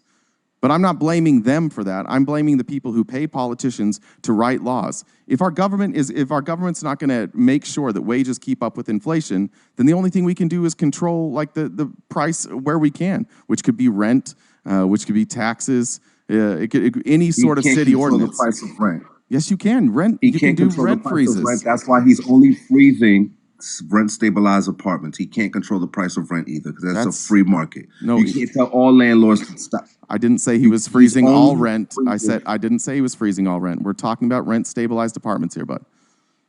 This is all he can do. And what I'm telling you are all rent stabilized apartments owned by rich people. You said no. Why is that a policy for the poor if we know that some of the landlords of those are poor too? I'll try again. When I said it was about rich people, I was talking about employers, not landlords. You were talking about rent stabilized apartments. You pivoted to that. And then what I said is Mamdani can't control the way. So if you don't have enough money to pay for your apartment. Yo, this is funny. Yeah, you're doing great. If you don't have enough money to pay for your apartment, one of two things could happen. You could pay less, you could pay the same, you could pay more. But if you made more money, you could afford a more expensive apartment. So what I was saying is since Mamdani has no ability to control wages, then his only option is to focus on the rent. Does that make sense? I don't think you're listening to what I'm saying. I hear what you're saying, right? And he's only doing it to one little sector of New York City that doesn't really apply to everybody else. All it does is cause demand for other apartments to go up. Like simple. Wait, explain that. Simple Thomas Sowell. Explain that. What do you mean? How would doing a rent freeze cause the need for, or I guess the desire for other apartments to go up? Well, there's going to be demand for, well, he's implementing his 200, what is he, building houses that are also rent controlled. How would that drive demand up? That's meant to drive demand down to lower prices. How would it drive demand down? If you have more supply, the demand goes down. This is called supply and demand. One is supply, one is demand. So if you increase the supply, you decrease the demand. And if you increase the demand, you can do it by decreasing the supply. New York doesn't like play by different rules. It's supply and demand. It does play by different rules. Oh, it does. The majority of the population is living 3 to 1 in the apartment. I honestly didn't know that supply and demand didn't. I didn't know that supply and demand didn't work in New York City. I was unaware of that. Tell me more about that. Well, we've got a galaxy to drop, so if you want to... You can How you got a galaxy to drop me already? I think people are annoyed with you. Actually, you've been here for a while. We didn't put it up till... I've been here for 5 minutes. You can stay. No, you've been here longer than that. Go ahead You and can answer. come back in 30 minutes. Go ahead and answer that question real quick, though. I want you to explain to me how this works. I want you to explain to me why. Yeah, why does supply and demand, like increasing the supply lowers the demand? That's what supply and demand is. So how, if Mamdani is going to build more houses and increase the supply, why would that drive up the demand also? They're rent stabilized apartments, so there will be demand. Cottage cheese, marbles, pancakes. That doesn't mean anything. Listen to me. Okay. Would people be demanding all apartments or rent stabilized apartments? People? I think rent stabilized apartments, would they be limited or not? Those would be limited. Okay, so then if they're limited, listen to me. If they're limited, what is that going to do to the housing market? Well, to the housing market or to the to rent stabilized apartments? Yeah. Rent stabilized apartments? Yeah. Well, if you didn't have rent freezes, it would drive up the price. That's why you do a rent freeze. Bro, did you hear what you just said? Yeah. Did you hear what I just said? What's a rent freeze? Yeah, you freeze the rent. Okay, so can the price go up? The price can't go up on the rent freeze. Yeah, okay, yeah. See the problem you have here? So if you build more of those... When they run out of the rent freeze ones, what is it going to do to the other apartments that are left over that are not rent freeze? Nothing, because you increase... Nothing, right? It's probably going to lower their price because you built more apartments, and this is how supply and demand works no matter where you are. No matter where you live in this country. That's how supply and demand works. Yeah, supply and demand works everywhere. Different. Oh, it's different. No, New York City's different. Seeing as that demand is always going to be high in a high... You're good. I'll look into it. I'll figure out why New York City doesn't, why basic economics don't apply in New York City. I didn't know that. I thought that was universal. That's my bad. Mike, I just invited you back up.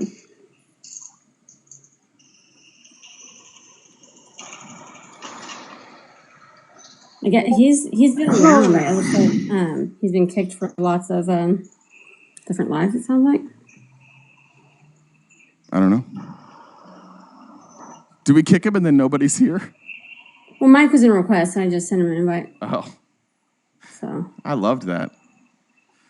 Why don't you guys ever let me finish cooking? Let me do something well done. Because you guys always get me at medium rare. I'm not talking to you. I'm talking to the chat. I'm talking to the people who sent the galaxy. It's always medium rare. Let's get some well done.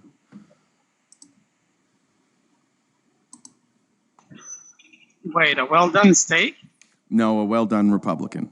And I mean that metaphorically before somebody clips that. Yeah. I'm not in favor of burning or harming Republicans. I just want them to look as silly as their leaders.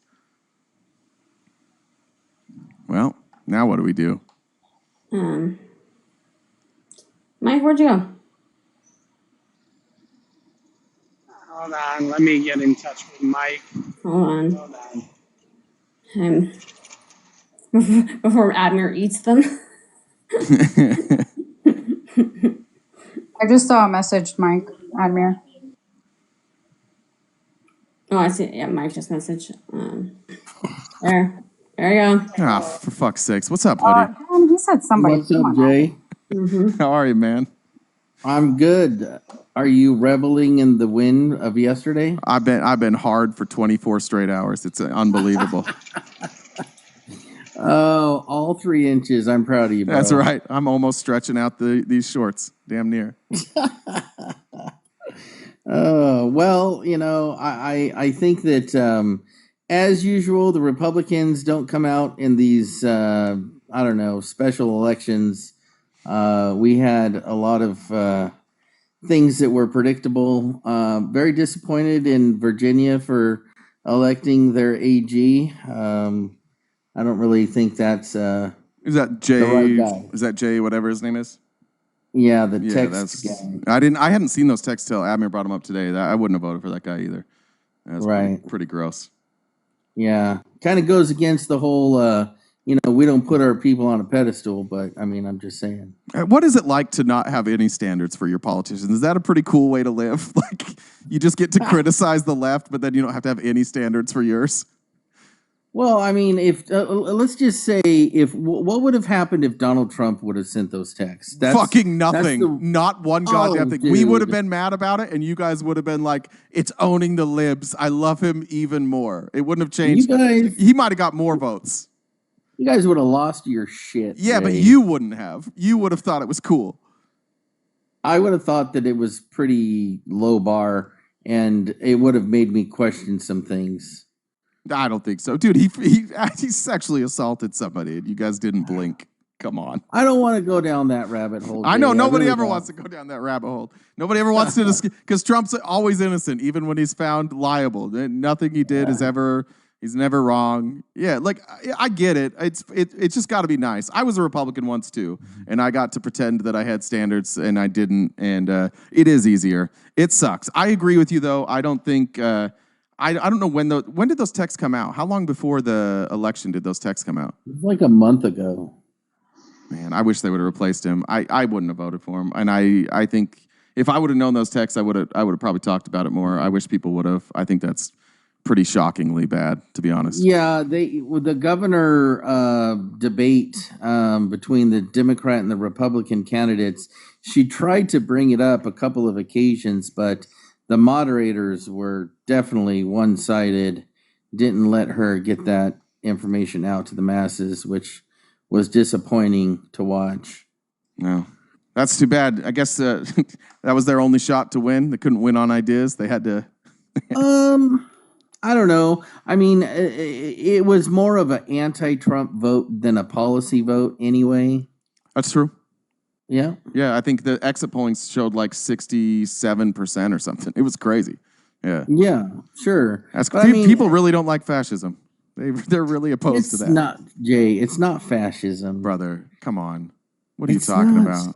Okay, so let me ask you. Sure. Like, is the union perspective, is that fascist? Explain that. I don't know what you mean. We keep bringing up guys. We keep bringing up Mike. It's just one at a time. Why do we keep bringing up Mike? So the root word is fascist, which if you look it up in the dictionary, comes from the Roman governance of the power of the many is greater than the. No, it comes from the fascisti. It's where it comes from. No, that's the ist part.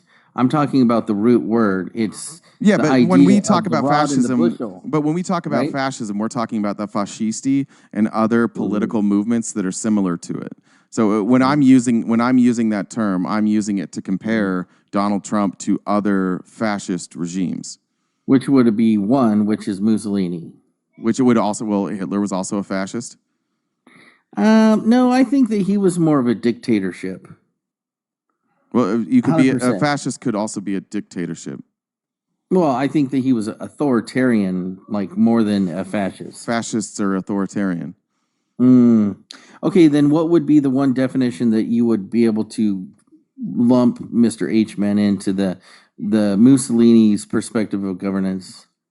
Well, so you look at I like the 16 or 14 characteristics of fascism, and I But think that came from a child's book, bro. What do you mean it came from a child's book? Lawrence Have you Britt? ever looked up any information about that guy? Lawrence Britt? Yeah.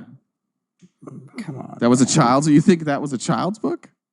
I think you might be thinking of Cash Patel. I suck off the king book. You might be thinking of Cash Patel's children book. No. I think that we had the horse before the cart before the horse with that book. So we had fascism, and then we had the book that came out with the definition of what it is. Isn't that's like fascism? Anyone? That's the one you're talking about? I think that a lot of things, those 14 tendencies of fascism, is more about authoritarianism than anything. Fascism is ultra right wing authoritarianism. It's a it's a form of authoritarianism. Jay, I don't think that the right has any more exclusivity to fascism than the left. It's just yes, they do. It's a label on the left. So you can have authoritarians like so Mao, for example. He would not be a fascist. Absolutely an authoritarian, right? I would agree, and that's the way that you characterize them differently is that fascism exists on the right. They're effectively they're the same thing, right? You have loyalty to a person, and you have one person that has centralized all the power, but they come about it by different means. So you could just say Trump's an authoritarian, that's fine, but more specifically, he's a fascist because he's on the right, and he has the same characteristics of historic fascists. So, with that respect, could we call FDR fascist? You could try and convince me. What did you think would make FDR a fascist? 4 terms.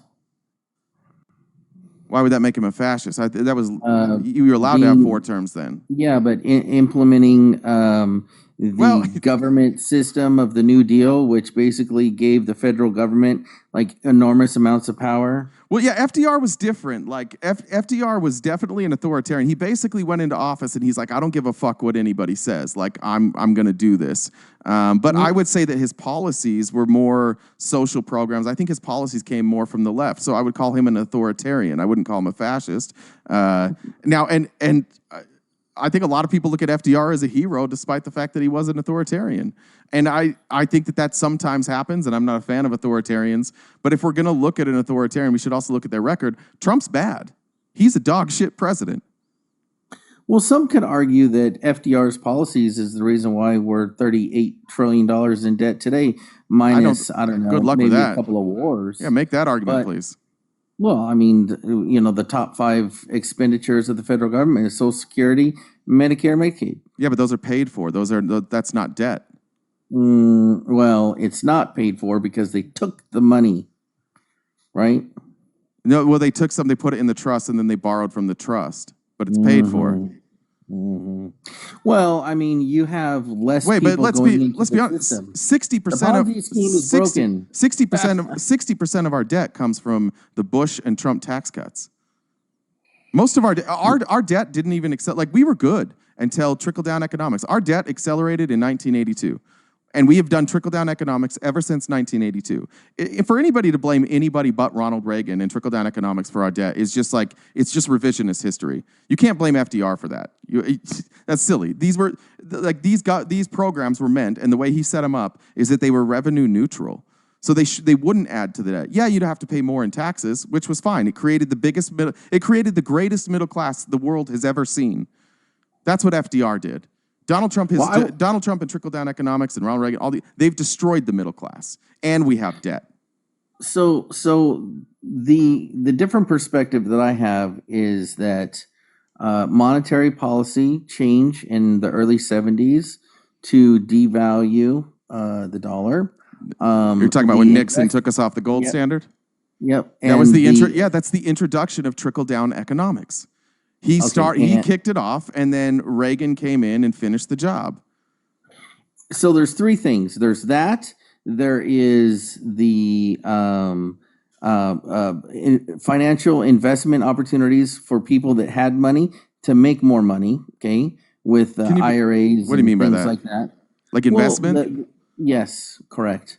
Which happened in the early '80s, I believe. Right. Same rough time frame when Reagan came about. Yeah, deregulation of the markets, right? Yes. Yeah. Yes. Again, trickle down economics, trusting rich people to do the right thing.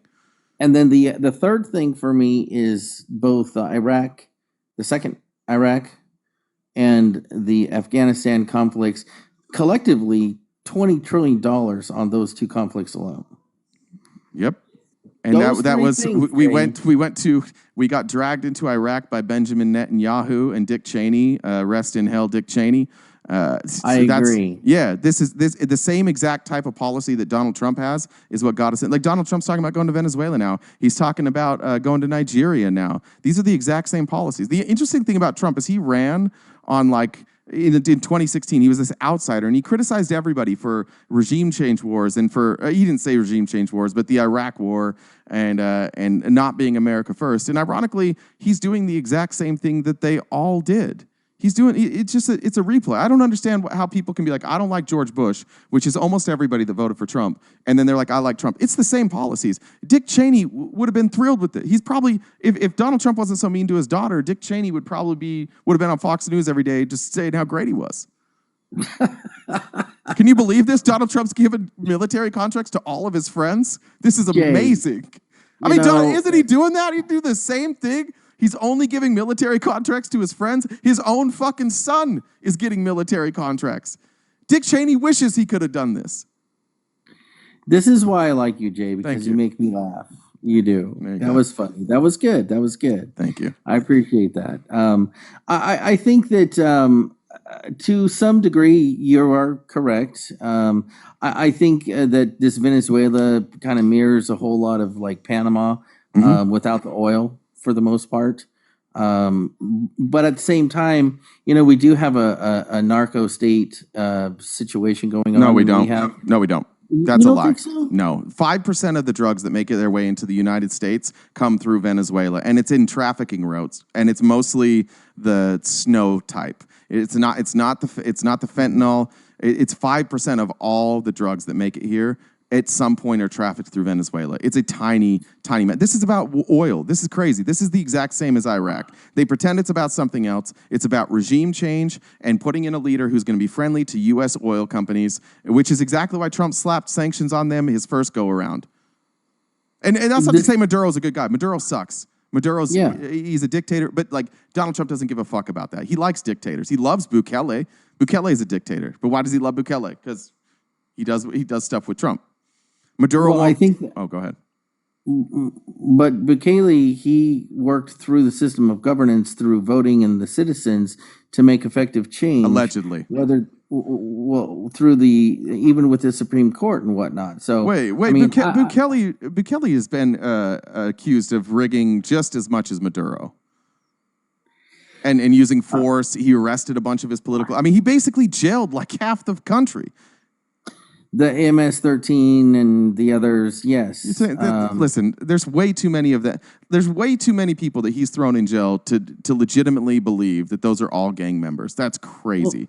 Well, let me ask you, Jay. Yeah. Do you think that the United States has a responsibility for the Western Hemisphere? No. Why not?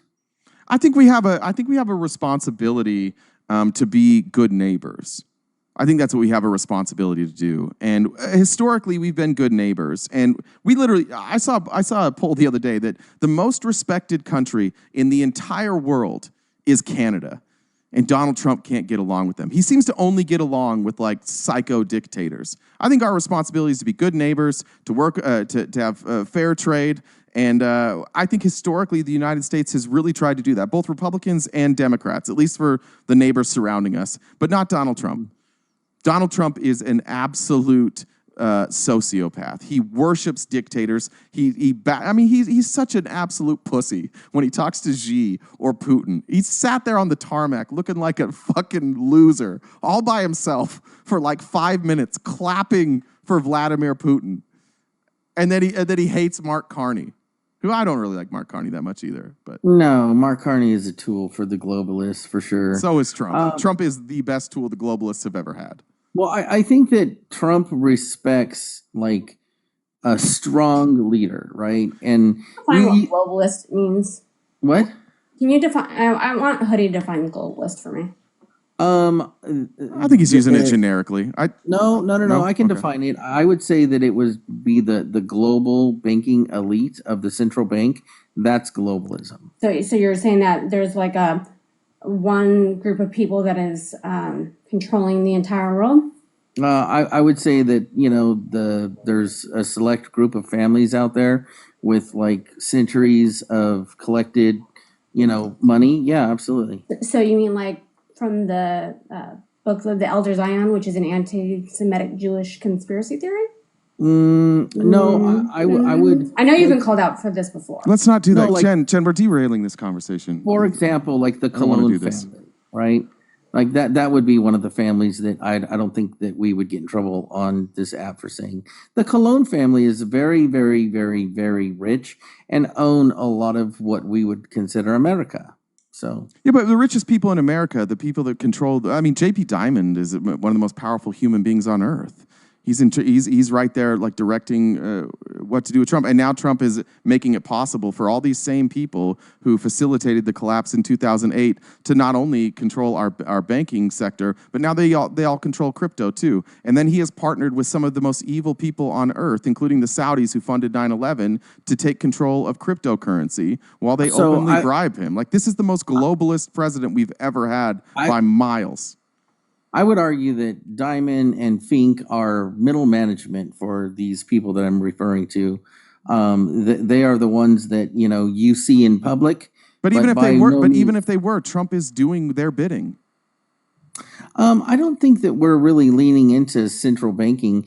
I don't know. I really enjoy listening to Scott Bessent. He seems like a pretty sharp guy. George Soros protege, Scott Bessent, the currency manipulator, Scott Bessent. The one that worked for the Royal Saudi Arabia family. You know, Scott Bessent worked. You know, Scott Bessent ran Soros's fund in London for like 20 years, absolutely. right? And what did they? Yeah, what's he most famous for doing? And what's no? He ran the London office. He was his right hand man. And I understand that. And they did exactly what they're trying to do now. Like, our currency is being devalued on purpose. I know that. Why? Why is it being devalued?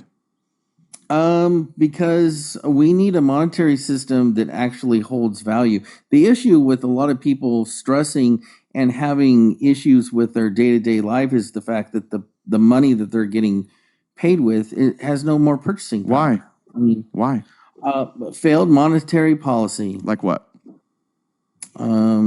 Fraud, in my opinion. How about allowing banks to loan out more than 20x what they have in reserves? Exactly, and I think that who started that? The big banks and the families that control them. And obviously you would have had to have legislation there, right?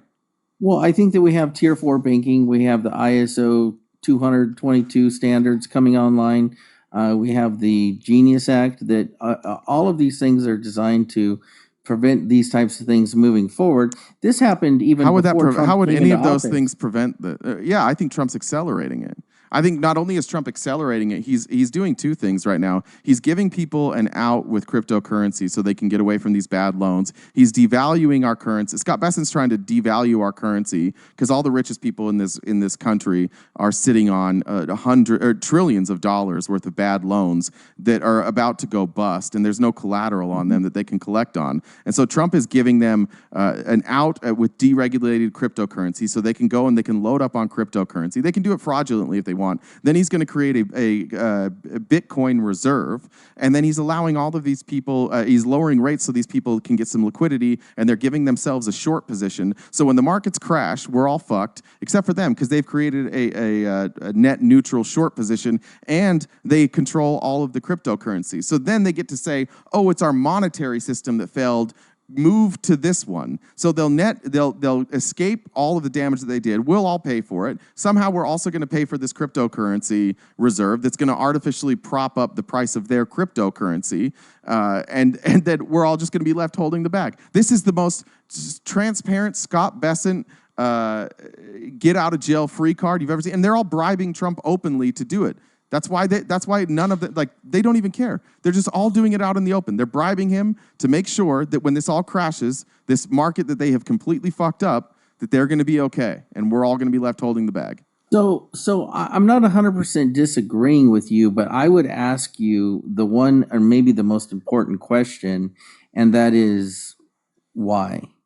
And for me, the answer to that question is because the market is inflated with Fugazi money that doesn't even exist. It's not even real, right? So why don't we just let those people with all that Fugazi money or Fugazi money, why don't we just let them fail? Why don't we let Elon Musk fail? Why don't we let Peter Thiel fail? Why don't we let Mark Zuckerberg fail? Why don't we let all these VCs fail? Yeah, but we're going to They are going to fail. But we're allowing, but we're giving them the ability to create a short position so that they, even though they fail, they don't lose any money, and then we're giving them control over cryptocurrency, and we're not regulating it, and we're creating a slush fund to artificially prop up that price. But there's a very important key factor that maybe you are, maybe you aren't. I'm not going to make assumptions, but a lot of people made their money doing very shady shit, right? And when you look at the system that was created, it's based in fraudulent activity, running like two sides of books, right? Like who runs two books, right? Trump, his whole life. Run two books. I think that's what Trump got convicted of. No. Oh, but wait, he didn't get convicted for fraudulent books? Fraudulent book records, but he didn't run two books. Yeah, he did. The banks run two books. Drop the galaxy for heading. I know. But there's nobody. Jay, it was good there's nobody in the box, brother. though. Yes, there is. Oh, I don't see anybody in the box. Okay. Hey, cool. Jay, Good can talking you to do me a favor? Yeah. Enjoy the wind while it is here, but we will be back. Okay. Well, I look forward to it. All right, dude. I know you do. Bye-bye. That's weird. It's not. It doesn't show people in the box. It's weird. Mike just came up. Where'd he go? Where did Mike go? He just wasn't. What? He was here. Did someone kick him from the box? I didn't kick him. No, I brought him back up. There you go. Mike, what's going on, Jay? How are we? What's up, man? I'm just riding high. Zor on the God one. Everything is fixed now. Seems like everybody up here was a little bit excited to see me come up. I don't know. Is this like the big showdown? Has it been that long since I've been around?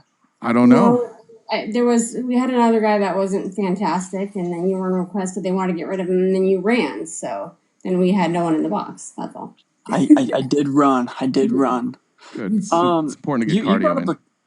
You brought up a couple interesting things, but I mean, first of all, I hope you're doing well. It's been a little while, man. Hope everything's going swell for you. Thanks, man. You too. Yeah. You brought up fascism a little bit earlier. I did. Kind of curious about that. All it right. Seems like you put sounds like you put a little bit of weight onto Lawrence Britt's opinion. Yeah. And can I ask why? I think it's historically accurate. I don't think it's rocket science. You look at what you're trying to do is you're trying to take people with similar ways of being authoritarian on the right, and then you take their record and you find the things that they have in common. And I think he did a good job finding 14 pretty specific things that are in common with all fascists. Yeah, but he didn't give an actual depiction that was historically accurate. I mean, there's a handful of people out there who are true historians of fascism. Roger Griffin's one of them. He's actually the leading fascism scholar. He teaches. How would you be the leading fascism scholar? What makes him that? Yeah. Yeah, so he has a couple titles for it, for being an historian specific to that department. Griffin has actually wrote a handful of books that have been nominated to be the book of the year as far as the historical division goes. And on top of that too, if I remember right, I'm pretty sure the school he teaches at, I want to say he teaches at Brooks. I mean, this guy's super widely known. Yeah, he's at Brooks. Yeah, I know who he is. I think it's funny. Yeah. Like, I don't think anybody is this the guy. There's no the guy that knows fascism. I like Roger Griffin. Yeah. Well, just from the other historians in his circle that are more well known and universally agreed upon, these guys they all shit on Lawrence Britt's opinion. I mean, Lawrence Britt, right, when he actually talked about the 14 characteristics of fascism, like he had no actual scholarly basis, no source. He didn't provide any citations, no footnotes, no historical evidence. All he said which is, of the tenets do you disagree with then? Well, it's not specifically the tenets; it's actually just the way he applies them. I mean, well, I'm not applying. I don't know how he applies them. I'm applying them in my way. But Yeah. is there Well, one of the tenets or that you disagree with, or I don't know what Roger Griffin specifically said. I'm looking it up. What he disagrees with. What does he specifically disagree with Lawrence Britt? Yeah. So he. Okay. Let's actually run through this, right? So if you look where it talks about controlling mass media, majority of Mussolini's rule, the press was chaotic and competitive. It actually wasn't even controlled at all. He talks about religion and government are intertwined. Germany was anti-Christian beyond all belief and anti-Muslim beyond all belief. Are you saying Mussolini wasn't actively silencing the press? Majority of Mussolini's rule, the press was chaotic and competitive. It wasn't actually controlled until no. It was competitive. Really? Yeah, he's doing Trump's stealing his playbook. What you do is you can either confiscate or you can take control of the news organizations, which is exactly what he did. He confiscated like newspapers, and then in all these editorial positions all over, he just put in loyalists, which is like they literally put in a Zionist. They put in Barry Weiss to run CBS. She's placed by the Zionists at CBS. He's doing it differently. Like Hitler was far more vicious when it came to the press. Like he just took the press and he threw them and his political opponents and he threw them in concentration camps. Mussolini was more artful with it, and Trump. I don't know if he's more artful with it, but like we live in a different time and environment where it's harder to get away with this stuff. So that's kind of what Project 2025 was. Is to how do we instill this without people recognizing what's going on? What you do first is you make everybody convinced that you're actually telling the truth and the media is just all lying about you, and then they don't give a shit when you take it all over. Yeah, you're talking about Mussolini later on, though. I mean, if you actually go through and read a lot of the things that Mussolini did, that was later on. Majority of when Mussolini, Mussolini, right? When they say controlled media or controlled press, the only way that you could substantiate that during like his early times of him taking power was the fact that he was an effective journalist and he wrote about this stuff. He also, back in 1912, when he was 29, he was an editor. Yeah, he wasn't in charge then. Hitler was also a writer. Trump was a social media star. But once he got power, he started jailing. He jailed journalists, and he took over. Of course, he's not a fascist until he's in power. I don't care about his early life. I'm talking about fascism. We're talking about what they do with power. So once he was in power, he was silencing journalists. He was taking out newspapers. He was jailing people who said bad things about him. Right. So, okay, I'm talking about the fact that is why a lot of historical people say that he had controlled the press is because it was called Popolo, and that was his actual like personal press paper. Other than that, though, he didn't control any press until the end of his rule. I don't know what historians you're citing there. I don't think there's a single historian that would agree with what you just said. Yeah, so it wasn't until like 1926, 1927 when you seen like the exceptional decrees that required journalists to actually register with the fascist party. It wasn't until then. So and then the next like 6 or 7 years of his reign is what we're calling fascism. So he wasn't a fascist at the start? What are you talking about? You can have fascism. Fascism requires power. It requires centralized power revolving around one person. And before Mussolini was like this revered hero, the power was centralized along. He just had like fascist ideas. I guess you could say like he was a fan of. I mean, he kind of invented it, but he was like a fan of those ideas. But the stuff when you it's hard to silence people. Trump couldn't silence people either until he was president. And now here we are. Otherwise, he would have shut everybody up the whole time Biden was president. Yeah, Mussolini came into power in the early 20s. Like he had like a solid 5-6 years where it wasn't like that. And then I then guess it most people was. say he was like a consolidated dictator from what, like 26, 27? Yeah, but I also would say, until that Trump's first term, he wasn't a fascist. People change, things change. Right, but my point is that when you read through, if you read through Lawrence's actual depiction of this, what he says isn't accurate. What's in? In I fact, keep asking you what's I can inaccurate. pull you a quote right now. I can pull Go you a for it. quote from several historical professionals that. Yeah, literally look, I'm agree interested. with I'm this not point. necessarily arguing it, but I would like a specific on what it is that he got wrong. I'm not married to this definition. For me, everything I've read, I think it's good. And it's especially for what I do. Like if we're going to have these discussions online, like it's a simple way.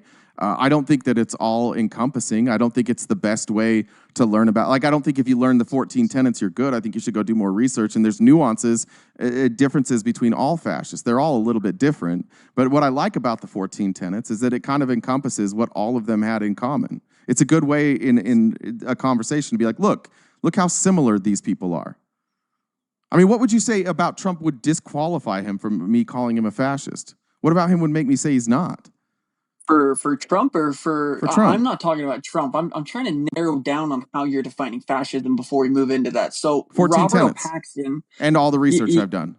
Yeah. So I got a couple quotes here for you. One's from Roger Griffin. It's not a scholarly definition for fascism. This is a political rant masquerading as analysis.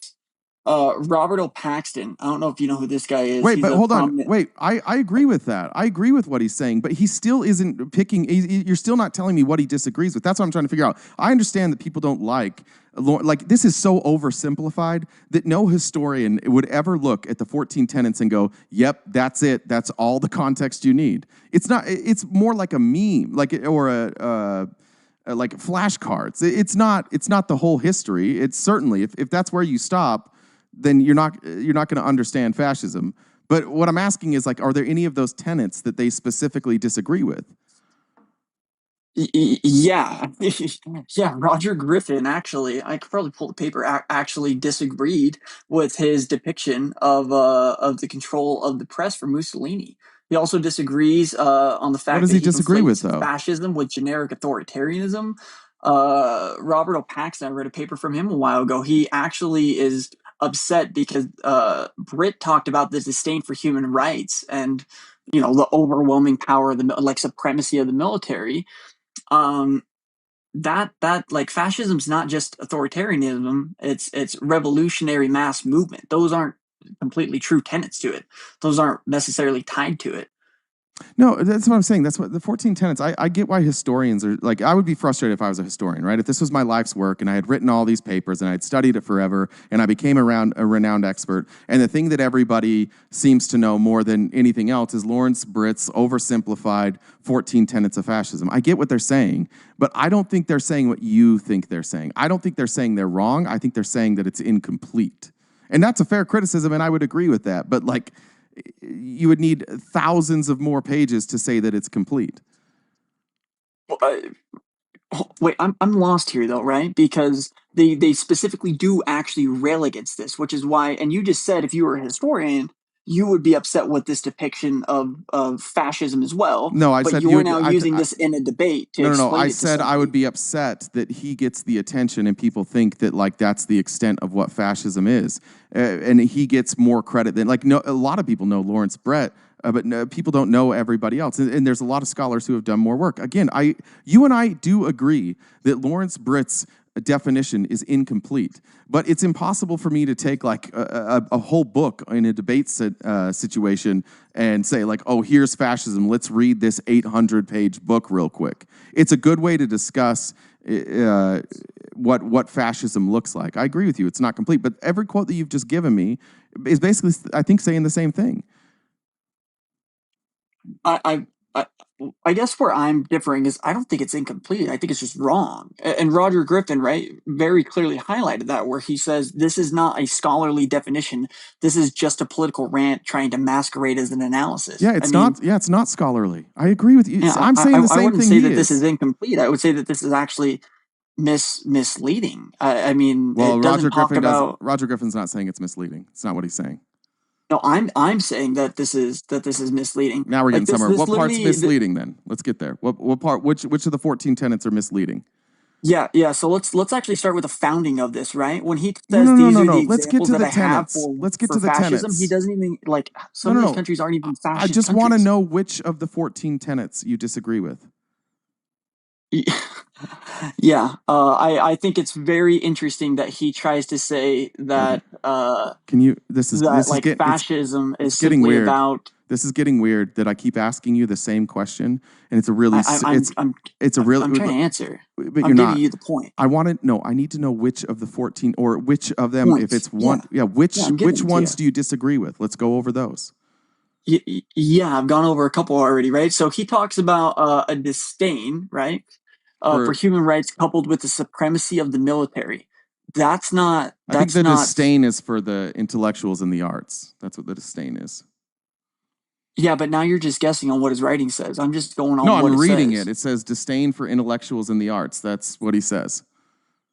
Yeah, that's not true. Like Franco's Spain didn't showcase that, and he claims Franco's Spain is fascist, and it wasn't.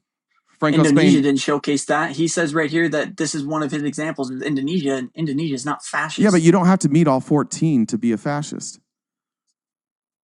Okay, so Stalin's USSR, which met like 13 out of 14, why is that not considered fascist then? Because it's on the left, about and Maoist China? because those come from the left. So it's just it's both authoritarian, but it's. I mean, it's just like why is it like I think I said this earlier, but like if you put a glove on your hand, why is it not a shoe? Because it's on your hand. Right? But is it still doing the same thing? Is it still covering the appendage? Yeah, effectively it does the same thing, but it's just a way of describing things a little bit differently. It's like saying like a right-wing politician and a left-wing politician. A right-wing authoritarian is a fascist. Yeah, but again, you're not separating anything. You're just saying, well, they have a different color. One's red and one's blue. You're not separating anything. Correct. According to the 14 tenets, right? Stalin meets, I'd say 13 out of 14 of these. I mean, every bit of it. So just because he was a different color, he's not a fascist? That's why I'm saying this list is misleading. No, it's because his political ideology is on the left. But again, I'm just wondering which of these you don't think should because you said the suppression of the press. I disagree with you there. Mussolini absolutely suppressed the press. So that one, I just think you're dead wrong on that. I don't think there's any way around that. What other tenets? You keep going to all these other people. You keep trying to disprove Lawrence. No, Gray, I but brought them up. know, I don't know why you're not addressing them. Because I brought up the tell me which supremacy one of the it was military. then. I brought that up. Okay, so and you I also don't brought think, up disdain for human rights. So you don't and then think, I gave real the quick, countries that he's referencing. Let's go one by one. So you don't think supremacy of the military is a tenet of fascism? No, it's not. Why not? Why is it not? Yeah. Because it's not about being supremacist in the military. Fascism has nothing to do with that at all. Why? You can build your military, but that's not what fascism is based upon. What's fascism based upon then? Yeah, fascism. In fact, actually, Genitali talks about this. It's the genus of political ideology is what he calls it. It's a family of related movements. It's not just a regime. Yeah. So how would you compare? They describe it as a broader idea that is rising from the ashes from a burned country. Is how Genitali describes it. And this is an actual religion for right. people. So all of these fascists that are all a little bit different. If you wanted to say like this is how I would describe a fascist, you wouldn't talk about the differences that each of them have. You would talk about the things that they had in common, right? Sure. Okay, so which of these that's why I'm asking, which of these things are you saying that other fascists didn't have in common? Yeah, so like when they talk about ultranationalization, that's not like totalizing nationalization completely 100% is different from just extreme nationalization. Like you could say Trump is an extreme nationalizer. It's powerful. Mussolini actually believed in total state control beyond all belief. So did Genitali. Powerful and continuing nationalism. Fascist regimes tend, that doesn't mean all-encompassing, so that's a good use of the word there, to make constant use of patriotic mottos, slogans, symbols, songs, and other paraphernalia. Flags are seen everywhere, as are flag symbols on clothing and in public displays. You don't think that's something that all fascists tend to have in common? Or at least no, okay. fascists actually like legit have totalizing nationalism. Genitali did. Oh my god. Oh my god. I mean, I can name 3 different fascists who did.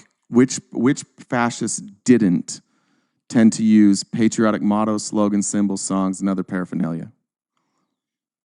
They did that. What I'm saying is that is saying, okay, read it again. Read the actual highlight for the point. Read it. It says what? Extreme nationalism, right? Powerful and continuing nationalism. Fascism. I'll read it. I'm reading it word for word. No, I just listen. Let's see here. I mean, you look it up, but yeah, it's powerful and continuing nationalism. Yeah, powerful and continuing nationalism. Listen, that's different. That's what Stalin had. That's not what Mussolini had. And that's not what Genitali had. Mussolini didn't have. He wasn't a nationalist. They had what's described as totalizing nationalism, which is something different. They didn't tend to use patriotic mottos, slogans, symbols, songs, and other paraphernalia. Flags were not seen everywhere, as well as flags, symbols on clothing, and in public display. They didn't have uniforms.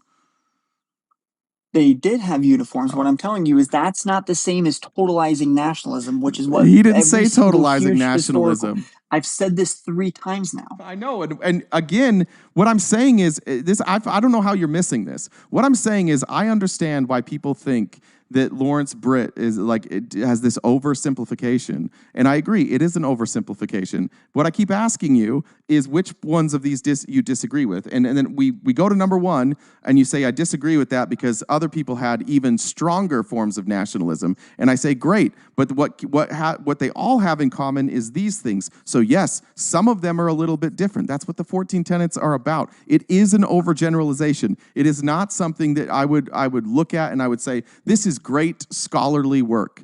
It's a good way for people who are trying to understand fascism, who haven't done a lot of research, to say, these are the things that they all have in common. And that's what I'm asking. I'm asking, are there any of these 14 points that you feel they don't have in common? Not, are some different, because they're all different. But are there any of these points that you don't think all of these fascists have in common? Yes. Okay, which ones? I listed those earlier. And I'll list them again, but then I really want to explain to you what totalizing nationalism is. No, I don't give a fuck about that. Because again, because my definition is these 14 tenets, so it doesn't matter, Mike. Right, it doesn't right, fucking but you matter. agree that the 14 tenets is not, it's not proper. So why are you using that? I didn't say to it's debate not people on a proper. I said platform? it's an oversimplification because I can't read. It's misleading. Why? Like ultranationalism is not the same as totalizing nationalism. It's not even close. Nobody's making that claim, Mike.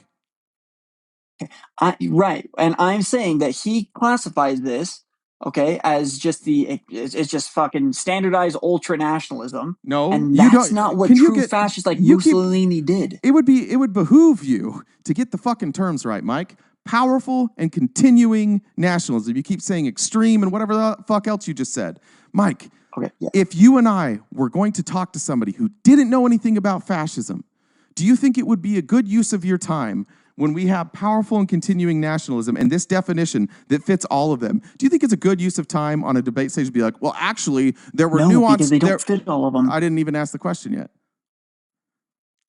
Would it like, obviously we could spend all day talking about the differences and the nuances between Hitler and Mussolini. Or who else did he have? He had Franco, Suarto, and Pinochet. We could talk about the nuanced differences about them all the time. That's the whole point of the 14 tenets, is it takes the stuff that they all have in common. Why would you talk about Franco? Franco wasn't considered a fascist by almost any historian ever here.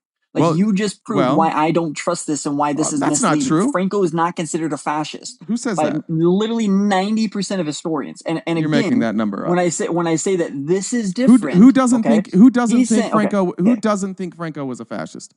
I can it is almost universally accepted. I can give you a couple people. If I Google this, it says, okay, well, if I Google this, it says Franco is widely considered a fascist, particularly during the Spanish Civil War and early years of his rule. Though some historians argue his regime evolved into a more conservative authoritarian style system later on. So they think he evolved out of fascism. That's what historians conclude, is that he was a fascist and then he evolved out of fascism. Yeah, I can give you a couple people who think that, but I really want to explain why this is different. I've been trying to, and you don't want to get into it. Exactly, Mike. Powerful nationalism is not the same as total ending nationalism. It's not even close. Mike, how many, I don't know if this is the conservative in you. Consent's important. It's stupid. Nobody gives a fuck. No, you're it's missing. not. You're just Mike, refusing to listen. Mike, because you don't want to engage with something that you're wrong on. I'm not wrong, Mike. You've already agreed. You've already agreed with me that definition encompasses all of them. And if you don't agree, okay, then which fascist out of the ones that we listed cannot be described by? Let me go back to the 14 tenets. Who wasn't even a fascist? The person you just said. Excuse me. Let me ask the question then. So you're telling me that Franco did not use patriotic mottos, slogans, symbols, songs, and other paraphernalia. The flags were not seen everywhere, and flag symbols on clothing and in public displays. Is that what you're telling me? That is not a specific trait to fascism. You're talking about ultra-nationalism. Totalizing nationalism is what they use to describe true fascists, and that's how you enforce it. Ultra-nationalism is just what you believe. How you enforce it is different. Mike. What we're doing right now is the equivalent of me calling LeBron James a basketball player and you saying, no, he's a small forward. Duh. Like I said, you can be more specific and you can separate all of these fascists by the nuances, but the one thing they all have in common are these 14 tenets. Just like the one thing all basketball players have in common is that they are all basketball players. But if I said that to you and you said, Allen Iverson was 6'1" and he mostly scored in the lane and with jumpers, and LeBron James plays a completely different style of game. Magic Johnson was a facilitator. See, look, they're all different. Yeah, what do they all have in common? They're basketball players. The 14 tenets of fascism is what they all have in common. Yeah, except for they're incorporating things that aren't fascist, one of which would be Franco's Spain, which was a Catholic conservative dictatorship. Okay, let's talk not about a fascist let's go down. regime. Let's go down Franco. You tell me which of these definitions doesn't fit Franco then, okay? Let's do it with Franco. We've agreed, number one, they use patriotic mottos, slogans, symbols, songs, and other paraphernalia. Number two, disdain for the recognition of human rights. Because of fear of enemies and the need for security, the people in fascist regimes are persuaded that human rights can be ignored in certain cases because of need. Does that fit Franco?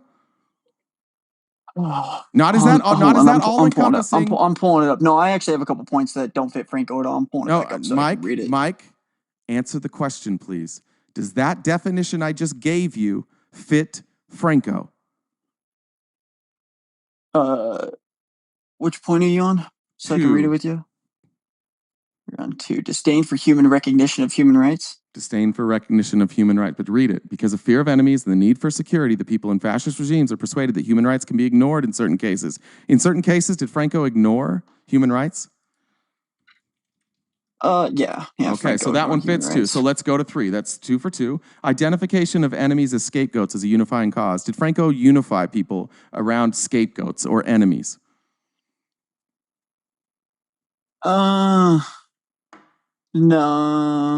not really. You sure? Who were his enemies? I'm positive. Who were his enemies? He actually had a couple. Let's see. Russia, right? He had the Great Britain. Yeah, but I wouldn't say that he tried to. I wouldn't say that because of the fear of enemies and the need for security applies to any of that. That's not in the definition, Mike. You're making up parts of the definition that aren't in there. Disdain for the recognition of human rights is not in the definition? Oh, you're on 3, I'm sorry. The people are rallied into a unifying patriotic frenzy over the need to eliminate a perceived common threat or foe, racial, ethnic, or religious minorities. Yeah, so the people that he didn't fit into that. Excuse me, he didn't specifically target liberals and socialists and communists, Mike? No, actually. So the separatists No, he didn't. So the separatists from Catalonia, who were they? You're talking about Freemasons and Republicans is how he defined them. What? No, we're talking about Franco. We're anti-Spain propaganda. No, we're talking about the people that they unified around. The people that followed Franco, they unified around common enemies. And those enemies were like the separatists from Catalonia, right? And who were the Catalonia? Mm-hmm. They were the secularists. They were the socialists. They were the communists. No. Yes. No. Then who were they? No, Who were they? What were their beliefs? The Catalonia people that he often railed against. And he called the Catalonia people. He called them Jews, Freemasons, and right-leaning people that you could probably describe as modern-day Republicans. No, secularists. And they were scapegoated as anti-Spain fucking propaganders. Jewish folks. And folks and Freemasons were known as secularists. No. Yes, they were. No, the only people he did tend to go after some minorities and some outsiders. You don't think try and cultivate support? But no. Hitler called Hitler's criticism of both the Masons and the Jewish people that they were secularists, that they didn't believe in the same God, and that they brought in like a sexual revolution, and that they worshipped money. That's exactly what Franco said too. Mike, I don't know what to tell you, man. You're absolutely all over the place with this one. I'm really not. You're just rewriting history right now. No. Okay, then no. So you think the Freemasons weren't viewed as secularist? The Freemasons, he claimed Freemasons and fucking like modern day Republicans were part of the same group. Franco was a nutcase. Franco talked about modern day Republicans. What the fuck are you talking about, Mike? You're falling apart, man. Okay, hold on. Franco Did talked you miss about a second modern ago where I Republicans. said he talked about moderate right people who I would classify as like close to being modern day Republicans today? I don't care how you. We're talking about what Franco talked about thought. the moderate right. We're talking about what Franco thought, right? He thought they were secularists. Yeah. I could probably find a quote of him literally calling them. I'll find it. No, the only thing that you could go after for this would be the Rojos. And if you know anything about Franco, you would know what the Rojos are. That'd be the only thing that you could actually go after him for, which were the Masons. It had nothing to do with communists or anything else. Francisco Franco did not specifically use the term secularist to describe Masons, but he did refer to them as being associated with anti-clericalism, liberalism, and a Jewish Masonic communist conspiracy. Oh shit! He looped in the Jewish folks, the Masons, and the communists. I said Jews earlier, and I said Masons. He didn't say communist in there. So these would be the common. He didn't say communist. So these would be the common enemies. And then what was his modern what liberals was his would solution? be like Republicans today. What was his solution? Yeah, he put a lot of them in camps, honestly. Okay. And he used them as scapegoats for anti-Spain propaganders. But again, right? But that doesn't. I don't know why you're saying he went after like communists and shit. He didn't. Like yes, he modern did. liberals, like in that time frame, would be modern day Republicans. You got to go read some history, bud. He absolutely went after communists. I have. Just Google right now, then, Mike. Oh, okay. Google it. Google did Franco. Okay, you know what? Did Franco go after the communists? Just Google it right now. Let's see.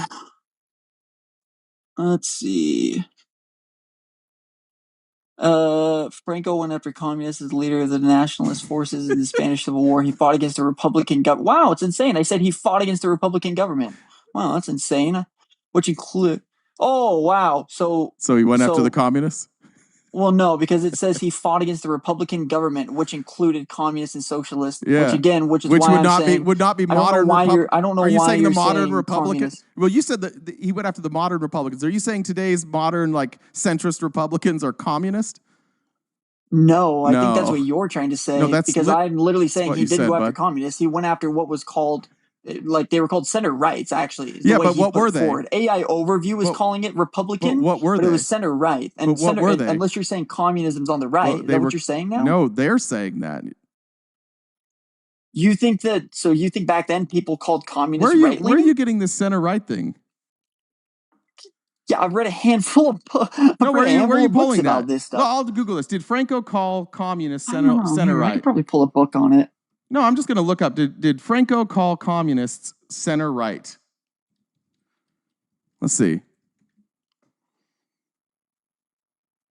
No, Franco did not call communists center right. This statement contradicts all available historical information regarding Franco's extreme anti-communist stance. As a leader of the nationalist forces in the Spanish Civil War, he fought against the Republican government. You got to respond to what I'm saying here. Mike, it literally says this. Well, then where's the quote? I'm telling you, you're wrong. Where's the quote? Yeah, here you told me. Yeah, here you told me to Google it. Here, I'll just pull it up on my screen for you. Here you go. Franco was. You were the one who said to Google it. AI overview says it right here. Let's see. Okay. Yes, Franco went after the communist. Oh shit! I'm looking this up. Yes, Franco went after the communists as a leader of the nationalist forces in the Spanish Civil War. He fought against the Republican government, which included communists and socialists. Yeah, so are you trying to tell me that Republicans are communists and socialists? No, Republicans. No. Republicans. No, they're not. Republican is the name of a party. It's not an ideology, Mike.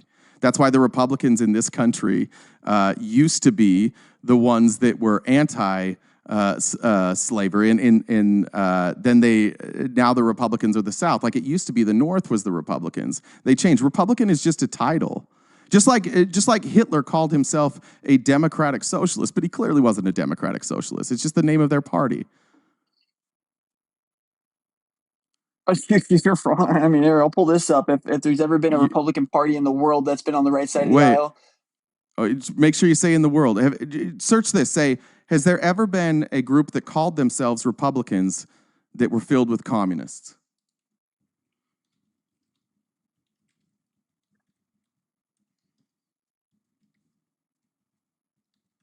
In world history. World history. I mean, you could just leave up what you just read. Has there ever been a group of Republicans that called themselves communists in world history?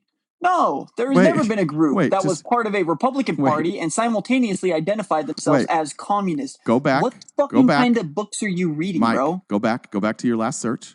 Go back to your last search. You told me to Mike, search this. Mike, you know what commas do, right? Do you want me to put a comma in here somewhere? No, go back, Mike. Go back, Mike. Push back. You told me to search this. Push back. Yeah, back. Push it. I did. You want me to go back wait, again? no, sorry. Go back right there. Okay. Yes, Francisco Franco went after communists, period, as a leader of the national forces in the Spanish Civil War. Oh, is that when he was he fought against the Republican government. As what? Which included communists and socialists. Mike, what's the beginning of that sentence? He fought against the Republican that's not the government. beginning of the sentence. That's the middle of the sentence. Franco went after the communists? That's the other sentence. That right there. As. It starts with as. Right. As he fought against the Republican read government, the as, which Mike. included As. communists and socialists. As, Mike. Start. And now you're getting cooked because I Googled what you wanted me to. Mike, go back, please. No, you're being disingenuous. You it says little right here. silly goose. He Go fought back. against the Republican government, which included communists and socialists. Mike, start with the word. Mike, what? Start with the word as and read it. As a leader of the nationalist forces. Stop. What is the leader of the national forces? It says it. That's his military service. Forces. That's his military service. In the Spanish Civil War, this is not him as a leader of the country. This is his military service. This is what you don't know what you're reading, bro. Mike. You don't know what you're reading, Google Mike. This. Can you agree that this is his role as leader in his military service? Well, no, he actually kept his title, and even when he was in power. So I have to see the actual years on this. Mike, what does that say? Does that say as leader of the country? Does that say? What does that say? Yeah. Again, I'd have to look at the actual years of this because he actually was still considered that for a long time. But this is what you told me to Google, dude. Like I don't know where you're going with this. No. You told me to type this in and the other one. This is supposed to be your story. Mike. And now you're having a mix up. Mike, slow down, bud. Go back. You get too far ahead of yourself. His victory in 1939, or excuse me, let's go back up there. He fought against the Republican government, which included what? Communist and socialist. You seem to have a problem with your two sources disagreeing with each other, Mike. Yeah, I know. This is what you told me to Google. These aren't my sources. These well, are yours. I'm reading this. I don't know who. You told me to Google this, dude. Mike, I don't know who made up their party, but this source that you're reading me here says that the communists and socialists were included in the Republican government. I'm just reading what you brought up. Yeah, I'm literally just googling what you told me to. Okay. And So by the way, too, which one is his true? victory in 1939, Okay, so he let's was in see. power before then, just so you know. So whatever point you were making, like he was a leader of the nationalist forces. Whatever point you were trying. I don't know what points you're trying to make. You're way off base. In Spain. Let's look that up. What, you don't want me to Google it? Yes, the Republican Party, the Republican faction in Spain during the Spanish Civil War from 1936 to 1939 included communists. What do we do about that, Mike? What do we do about that, Mike? I don't know, dude. It's your story. It's your story. You told me to fucking Google this shit and you're off base. I know, and then you said, again, no, can we go back to where you talked about like the leader of the nationalist forces in 1939 when he was already in power? No, he was the head of state by then. Mike, you know that, right? We're going to stay right here. Why? Because can you just admit that during this time he was the head of state? He was in power. Chill, dude. I'm getting real tired of you just like screaming over me this whole time. It's getting exhausting. I'm really not. You're just not based, dude. You're having me Google shit and then you don't like the answers. You're doing it again, Mike. Can I get some words out, please? Thank you. You read me a source, and it is absolutely true that the communists were included in the Republicans. So whatever you Googled the second time was wrong. You're doubling down on that second Google because it agrees with you. But if you just look, if you can Google it yourself, were there communists in the Republican Party in Spain during the Spanish Civil War? The answer is yes, Mike. You were wrong. I was right. Your second Google search was wrong. It wasn't like you told me to type it, man. I know, but you said that you just freaked the fuck out at me and said communists have never been part of the Republican Party. That was the point you just made. And you were wrong. Were you right or wrong about this? No, Mike. I've literally been laughing about this. Are you this. telling me you didn't say that the Republicans had never been part? Go read that. Go read it again. Go read that part again where you said that there have never been Republicans that were communists. Read it again. And then you started going, see, you're wrong. See, you're wrong. But you were wrong. Weren't you, Mike? Weren't you wrong? No, because I've actually read about the Spanish Civil War. Do you know how? Oh, you're not wrong. Do you know just how many of the French deputies were communists? All right, I'll give you the big screen again. Google whether or not the communists were part of the Republican Party during the Spanish Civil War. I can give you an exact number. I'm not asking for that, Mike. Mike, I'm not asking for that. Mike, the communists that were a part of this. Mike, hold on. Mike, hold on. Mike, Google, were there communists in the Republican Party during the Spanish Civil War? Yeah, I'm gonna pull the book to give you the exact number. Mike, I'm gonna have to drop you if you're not gonna have this conversation. Well, if I show you the number of how many were in there, then technically there were some in there, right? Can I show you the number and show you what you're trying to argue and refer to? I'm not arguing anything. I said that there were communists in the Republican Party. You said there weren't. There clearly were. Now you're saying that, oh, there weren't that many. Okay, well then just admit that there are some. Dude, I'm Googling what you're asking me to Google. Yeah, because I was right. Me to Google this stuff. You Googled it, and then you said you Googled it, and then you disagreed with what you Googled, and then you Googled something else, and you said, look, I'm right, and you were wrong, Mike. Okay. The nervous laugh is getting tough, Mike. No, dude, there were 17 fucking communists a part of the party. In fact, actually, Bia Tremblay wrote about this. Okay, so there were communists in the Republican Party? And you're saying, oh, well, during the Spanish Civil War, he was going after communists. Are you saying there were 17 fucking communists in it? Like, what the fuck are you talking about, bro? Mike, 17 communists in what? In the legislature or in the country?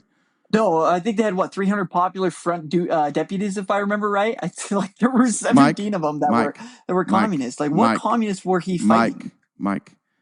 The question I asked you, is it 17 communists in the government or 17 communists in the country? Yeah, there were 17, I just told you, popular front deputies. So in the government. So there were 17 members of the government that called themselves communists, and they were part of the Republican Party, right? How many? Yeah, and I believe they had 473 seats in total. So do you think that? Do you think there were also? Do you think there were also a lot of communists that weren't in the government that were targeted by Franco?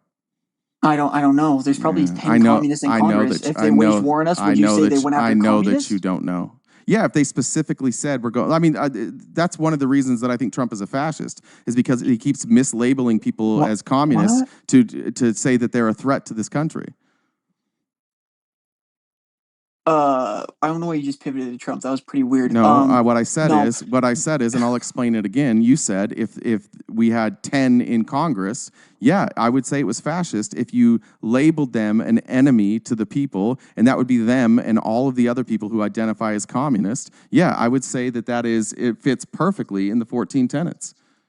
Yeah. Yeah. I didn't say anything about fascism there. I don't know where you're going with that. Mike, My question that's was what this if conversation's somebody waged about. war on America, right? Like the way you're defining this, if somebody waged war on America and there was 10 communists who were in Congress, would you like historically write, well, they went to war against the communists because there was 10 communists in America that were in power? Is that the stance you're taking now? No, Mike, I just explained this and I'll happily explain it one more time. If they said that it was the communists, not if you were at war and there happened to be a few communists, if the leader says we have to go over or after all communists because communists are our enemy, then yes, I would say that's fascist, Mike. Okay. So okay, sure, dude. He went after communists. He went after 17 of them. He attacked an entire nation and go after 17 of them. Why do you keep saying seven? That's a good stance, I guess. But you're saying 17 in government. Obviously, there were way more communists in the country than that, right? I don't know.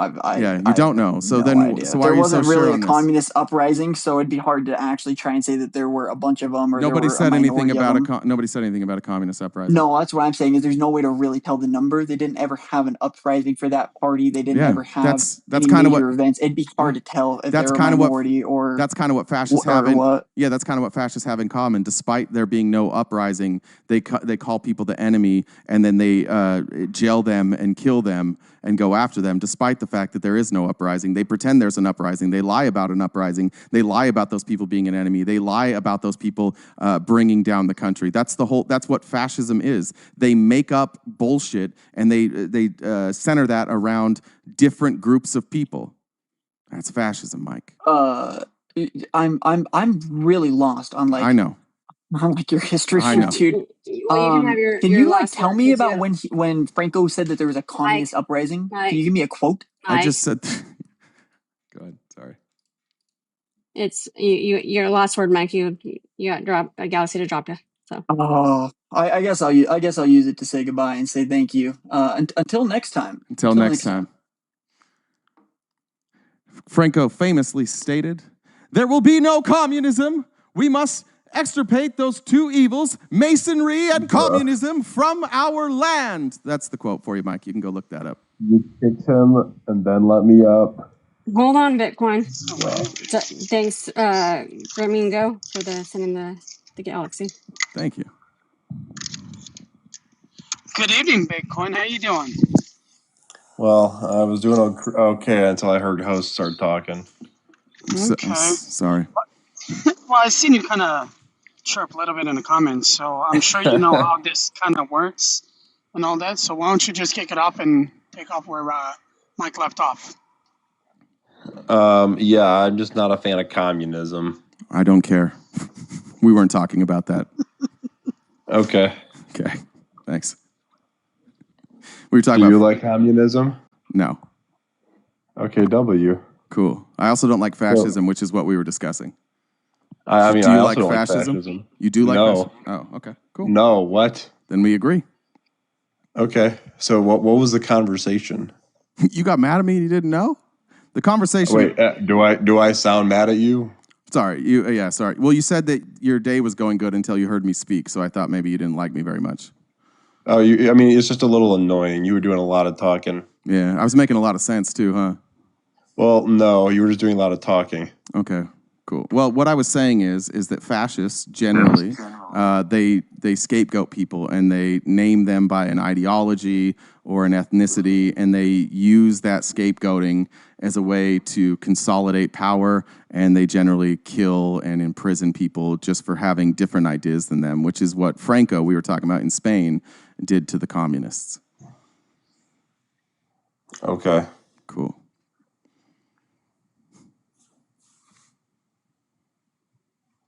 So do you have a rebuttal, or are you just gonna agree with him? Yeah, I mean, I don't have a rebuttal to fascism is bad. Yeah. I agree with that. No, I'm pro suppressing communism Why? because it's bad. What's bad about it? It's bad because it leads to suffering. How so? Starvation. Can you give me an example? Mao Zedong's China. What did that have to do with communism? It was communist. I don't think so. I don't think Mao was a communist. I think he just called himself a communist. I don't really care what you think because he was. Well, communism is that if you're going to have communists, you don't actually have a government, you don't have a currency, and you don't have a class system. And Mao certainly had a government, he certainly had a currency, and there certainly was a class system. So Mao, just like Hitler called himself a democratic socialist, they just say that there's something, and then you guys take the atrocities that were tied to them. It has nothing to do with communism. What's that? So what are your thoughts on socialism then? I mean, I legitimately don't think any, I don't think any of those economic theories, have been proven, and I think all of them, excuse me, do you want me to finish, or? I think all of them, if you follow, I think they're all flawed, and I think they all easily can lead to an authoritarian takeover if it becomes like an ideology, which in some countries, like you could do that with communism, you could do it with socialism, you could do it with capitalism. Once it becomes an ideology, it's really easy to manipulate people. So I'm a fan of mixed economies. I think that there are different solutions for different problems, and sometimes it might be free markets, and sometimes it might be government programs. But I think sometimes that government intervention is necessary. Not intervention, programs. I think government programs sometimes are more effective than the free market. Explain. So I think healthcare is a good example that's far more... I think it's a terrible example. Okay, well, what I would say is that every country in the world except for our country does universal health, some form of universal healthcare. Every, a wealthy country, they do some form of universal healthcare, and they all have better systems. Yeah, that's terrible. And they all have better systems. Explain. And they all have better systems than us. Why do you blame government intervention for that? Because it makes things worse. How? By driving prices up. Well, ever since the government in this country intervened in private markets from Obamacare, the rise in premiums actually slowed down. So before the ACA, premiums were rising about 9% a year. Then after the ACA, they were rising about 6% a year. So it actually slowed that down. And then when we saw this massive rise, it came after the Republicans gutted Obamacare. And then we started seeing premiums rise again at a faster pace. So I would argue that actually the government intervention there, which I don't like Obamacare either, but the government intervention actually slowed down the rise in pricing. Yeah, and put like 40% of doctors' offices out of network for the vast majority of Americans. The government didn't do that. Those were private. Yeah, it did. No, because if you understand what the ACA is, it's private health insurance that's subsidized by the government. So it's the private health insurance that determines their networks, not the government. Yeah, the ACA made it mandatory to have health insurance, and it also forced lots of insurance companies to provide health insurance coverage, even if it wasn't profitable. No, so that's not true. That's not true. Yeah, it is true. Yeah, no, it is. Give me an example. Give me an example. Yeah, so the Paragon Institute did a whole bombshell study on this. You can go pull it up right now. Yeah. Okay. And what did it say? It found that actually it caused increased Medicare premiums, caused things to go out of network. Why are you talking about Medicare? We're talking about private health insurance. I said premiums. Yeah, we're talking about private health insurance. Why are you talking about Medicare? Yeah, it caused increase of prices. Well, but you're talking about Medicare right now.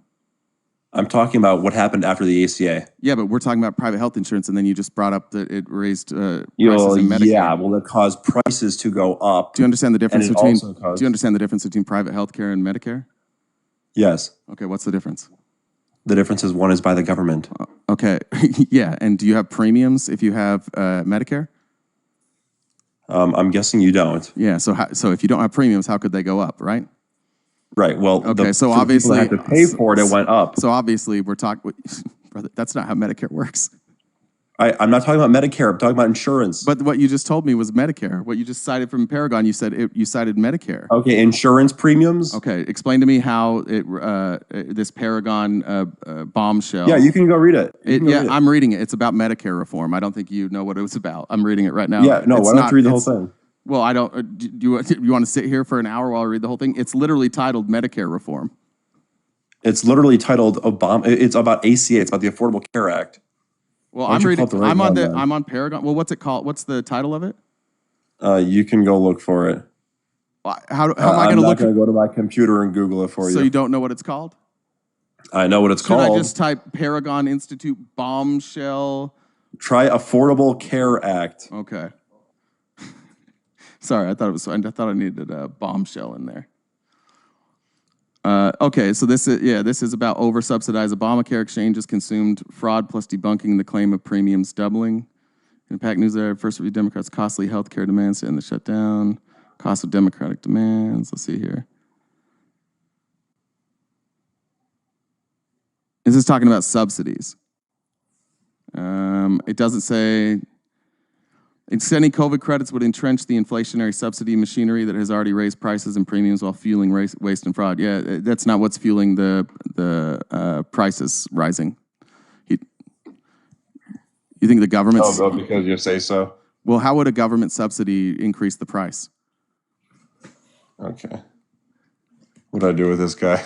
You answer questions, and you don't seem to have an answer for it. How would government subsidies increase the price? This is the problem with Republicans' healthcare plan, is they don't have one, and it's fucking stupid. This is literally the biggest no-brainer on earth. Every country in the world thinks that we're dumb shits for doing it this way. Okay, here, I can answer it. But fortunately for us, we have Republicans. Can I just take a whack at it?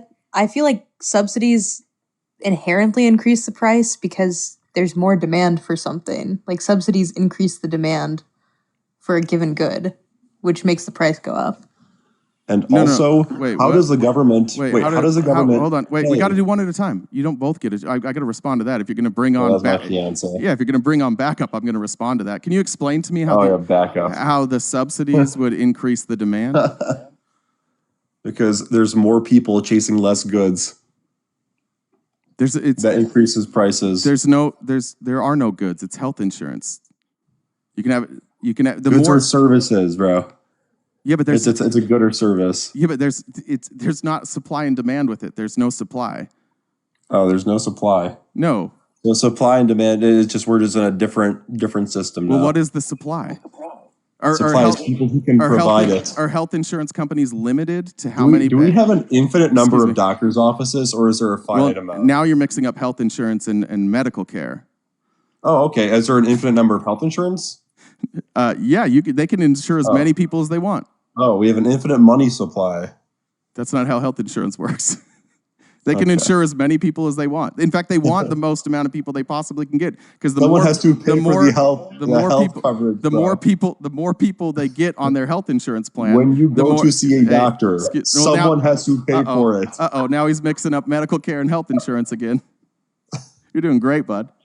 Health insurance pays for medical care. So does Hello? Yeah, but Hello? Yeah, but there's no like supply of medical insurance. They want more people. There is no supply of insurance. No, they don't supply anyone with money. No, there's no limit. No, there's no limit to the supply. No. They can insure as many people as they want. They have infinite money. Health insurance companies have infinite money. No, That's your argument. I don't think you're equipped for this, bud. I really don't. I think you have no idea what you're talking about. Well, let me ask you. Well, let's see if we can break this. I'll make it more simple. A health insurance company can they have as many customers as they want? Is there a limit to how many customers they can have? Well, I mean, there's a finite number of humans, so technically, yes. Okay, so but there's no supply, right? So they can have as many as they want. Well, I mean, there is a supply of money. Yeah, they have to supply. They don't supply the money. The customer supplies the money. Right, but they have to pay for healthcare coverage. It's the customer that has the supply of money, right? No, it's not the customer that's directly paying for the health or the Medicare coverage. We're not. What they we're do talking is about. they pay. Wait, hold on. Now we're talking about they private. They pay for insurance. We're talking about private healthcare. Right. Where does the insurance get that money to pay the bill? The customers, right? Are we just going to go in circles? I'm trying to explain. It feels like you legitimately don't know how health insurance works.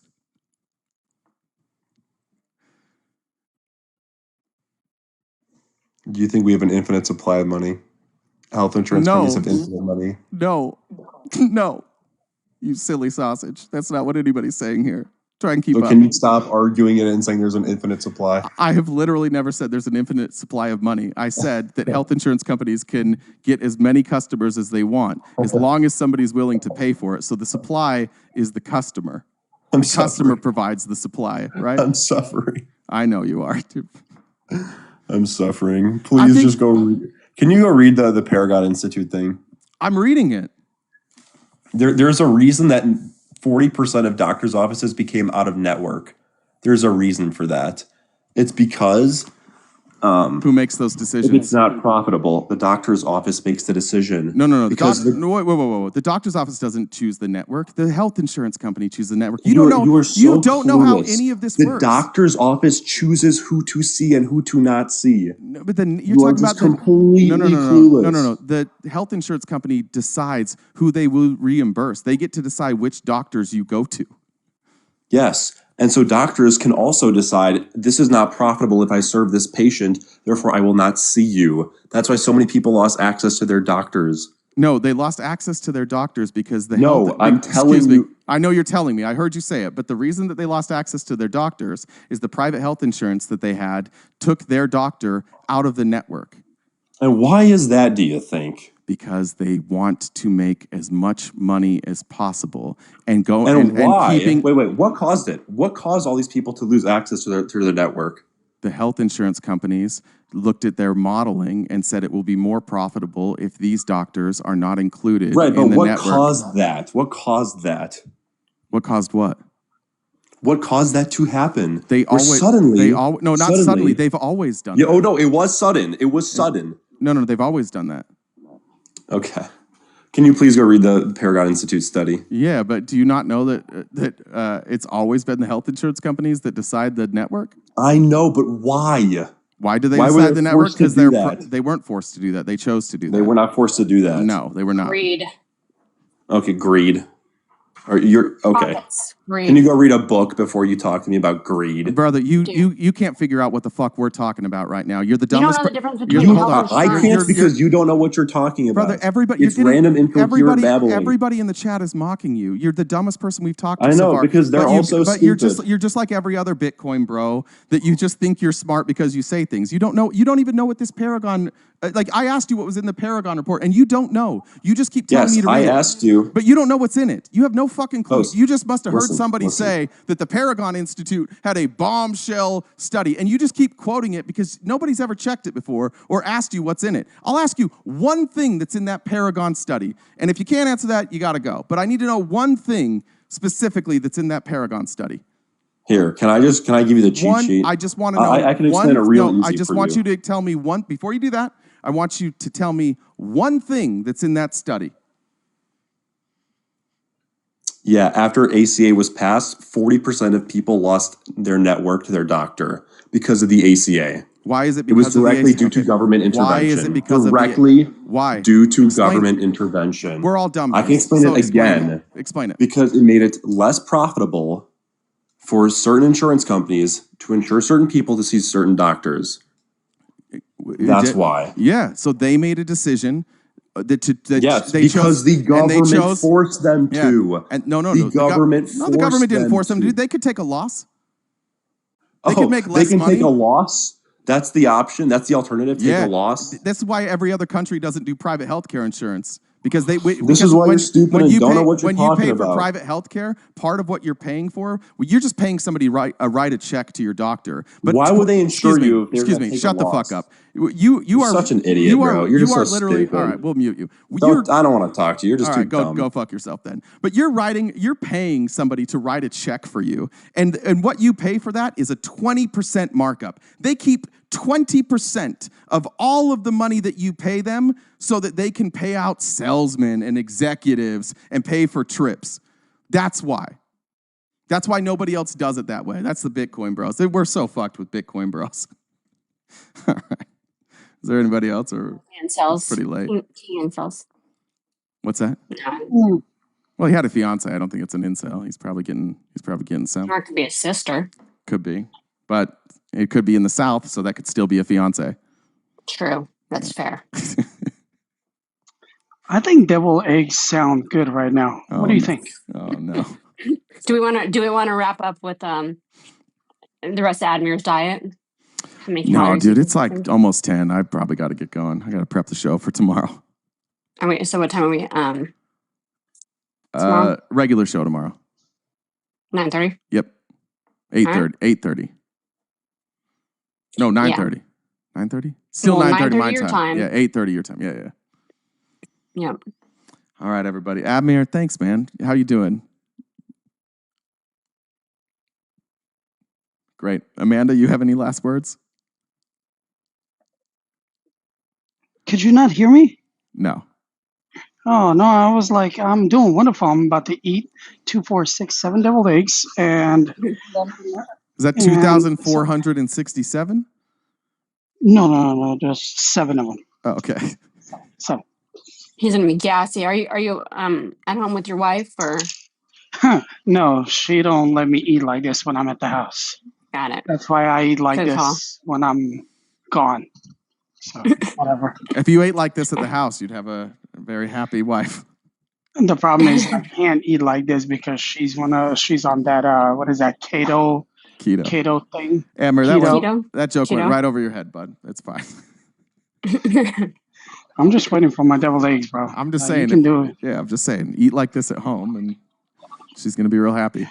Oh, Listen, hey, that's why there's a reason why we've been married for 20 years. Listen, so. she deals with a lot of shit. If you're not doing that 3 times a day, then she's Wait a minute. No, Yeah. Wait a minute. 3 times a day? You're a lot to handle. I think she Bro. deserves twice. Let's cut Bro, listen. twice. Listen, once a day, cool. 2 on a birthday or something, but not a. Well, I out of mean, your damn Admir, mind. we've discussed you're into things that have to do with That's true. pegs. So I'm just saying. Happy wife, happy life. He's all about putting a square peg in his round hole. All right, everybody. It's called duckling. But good night. Good night. All right, guys. We'll see you See tomorrow. ya. We'll see you guys Bye. tomorrow morning, 8:30 Pacific Standard Time here on TikTok, YouTube, or Twitch. Amanda got out of here, but thanks everybody. Bitcoin, congratulations on your big victory tonight. You were great, and everything's going to go really well for you.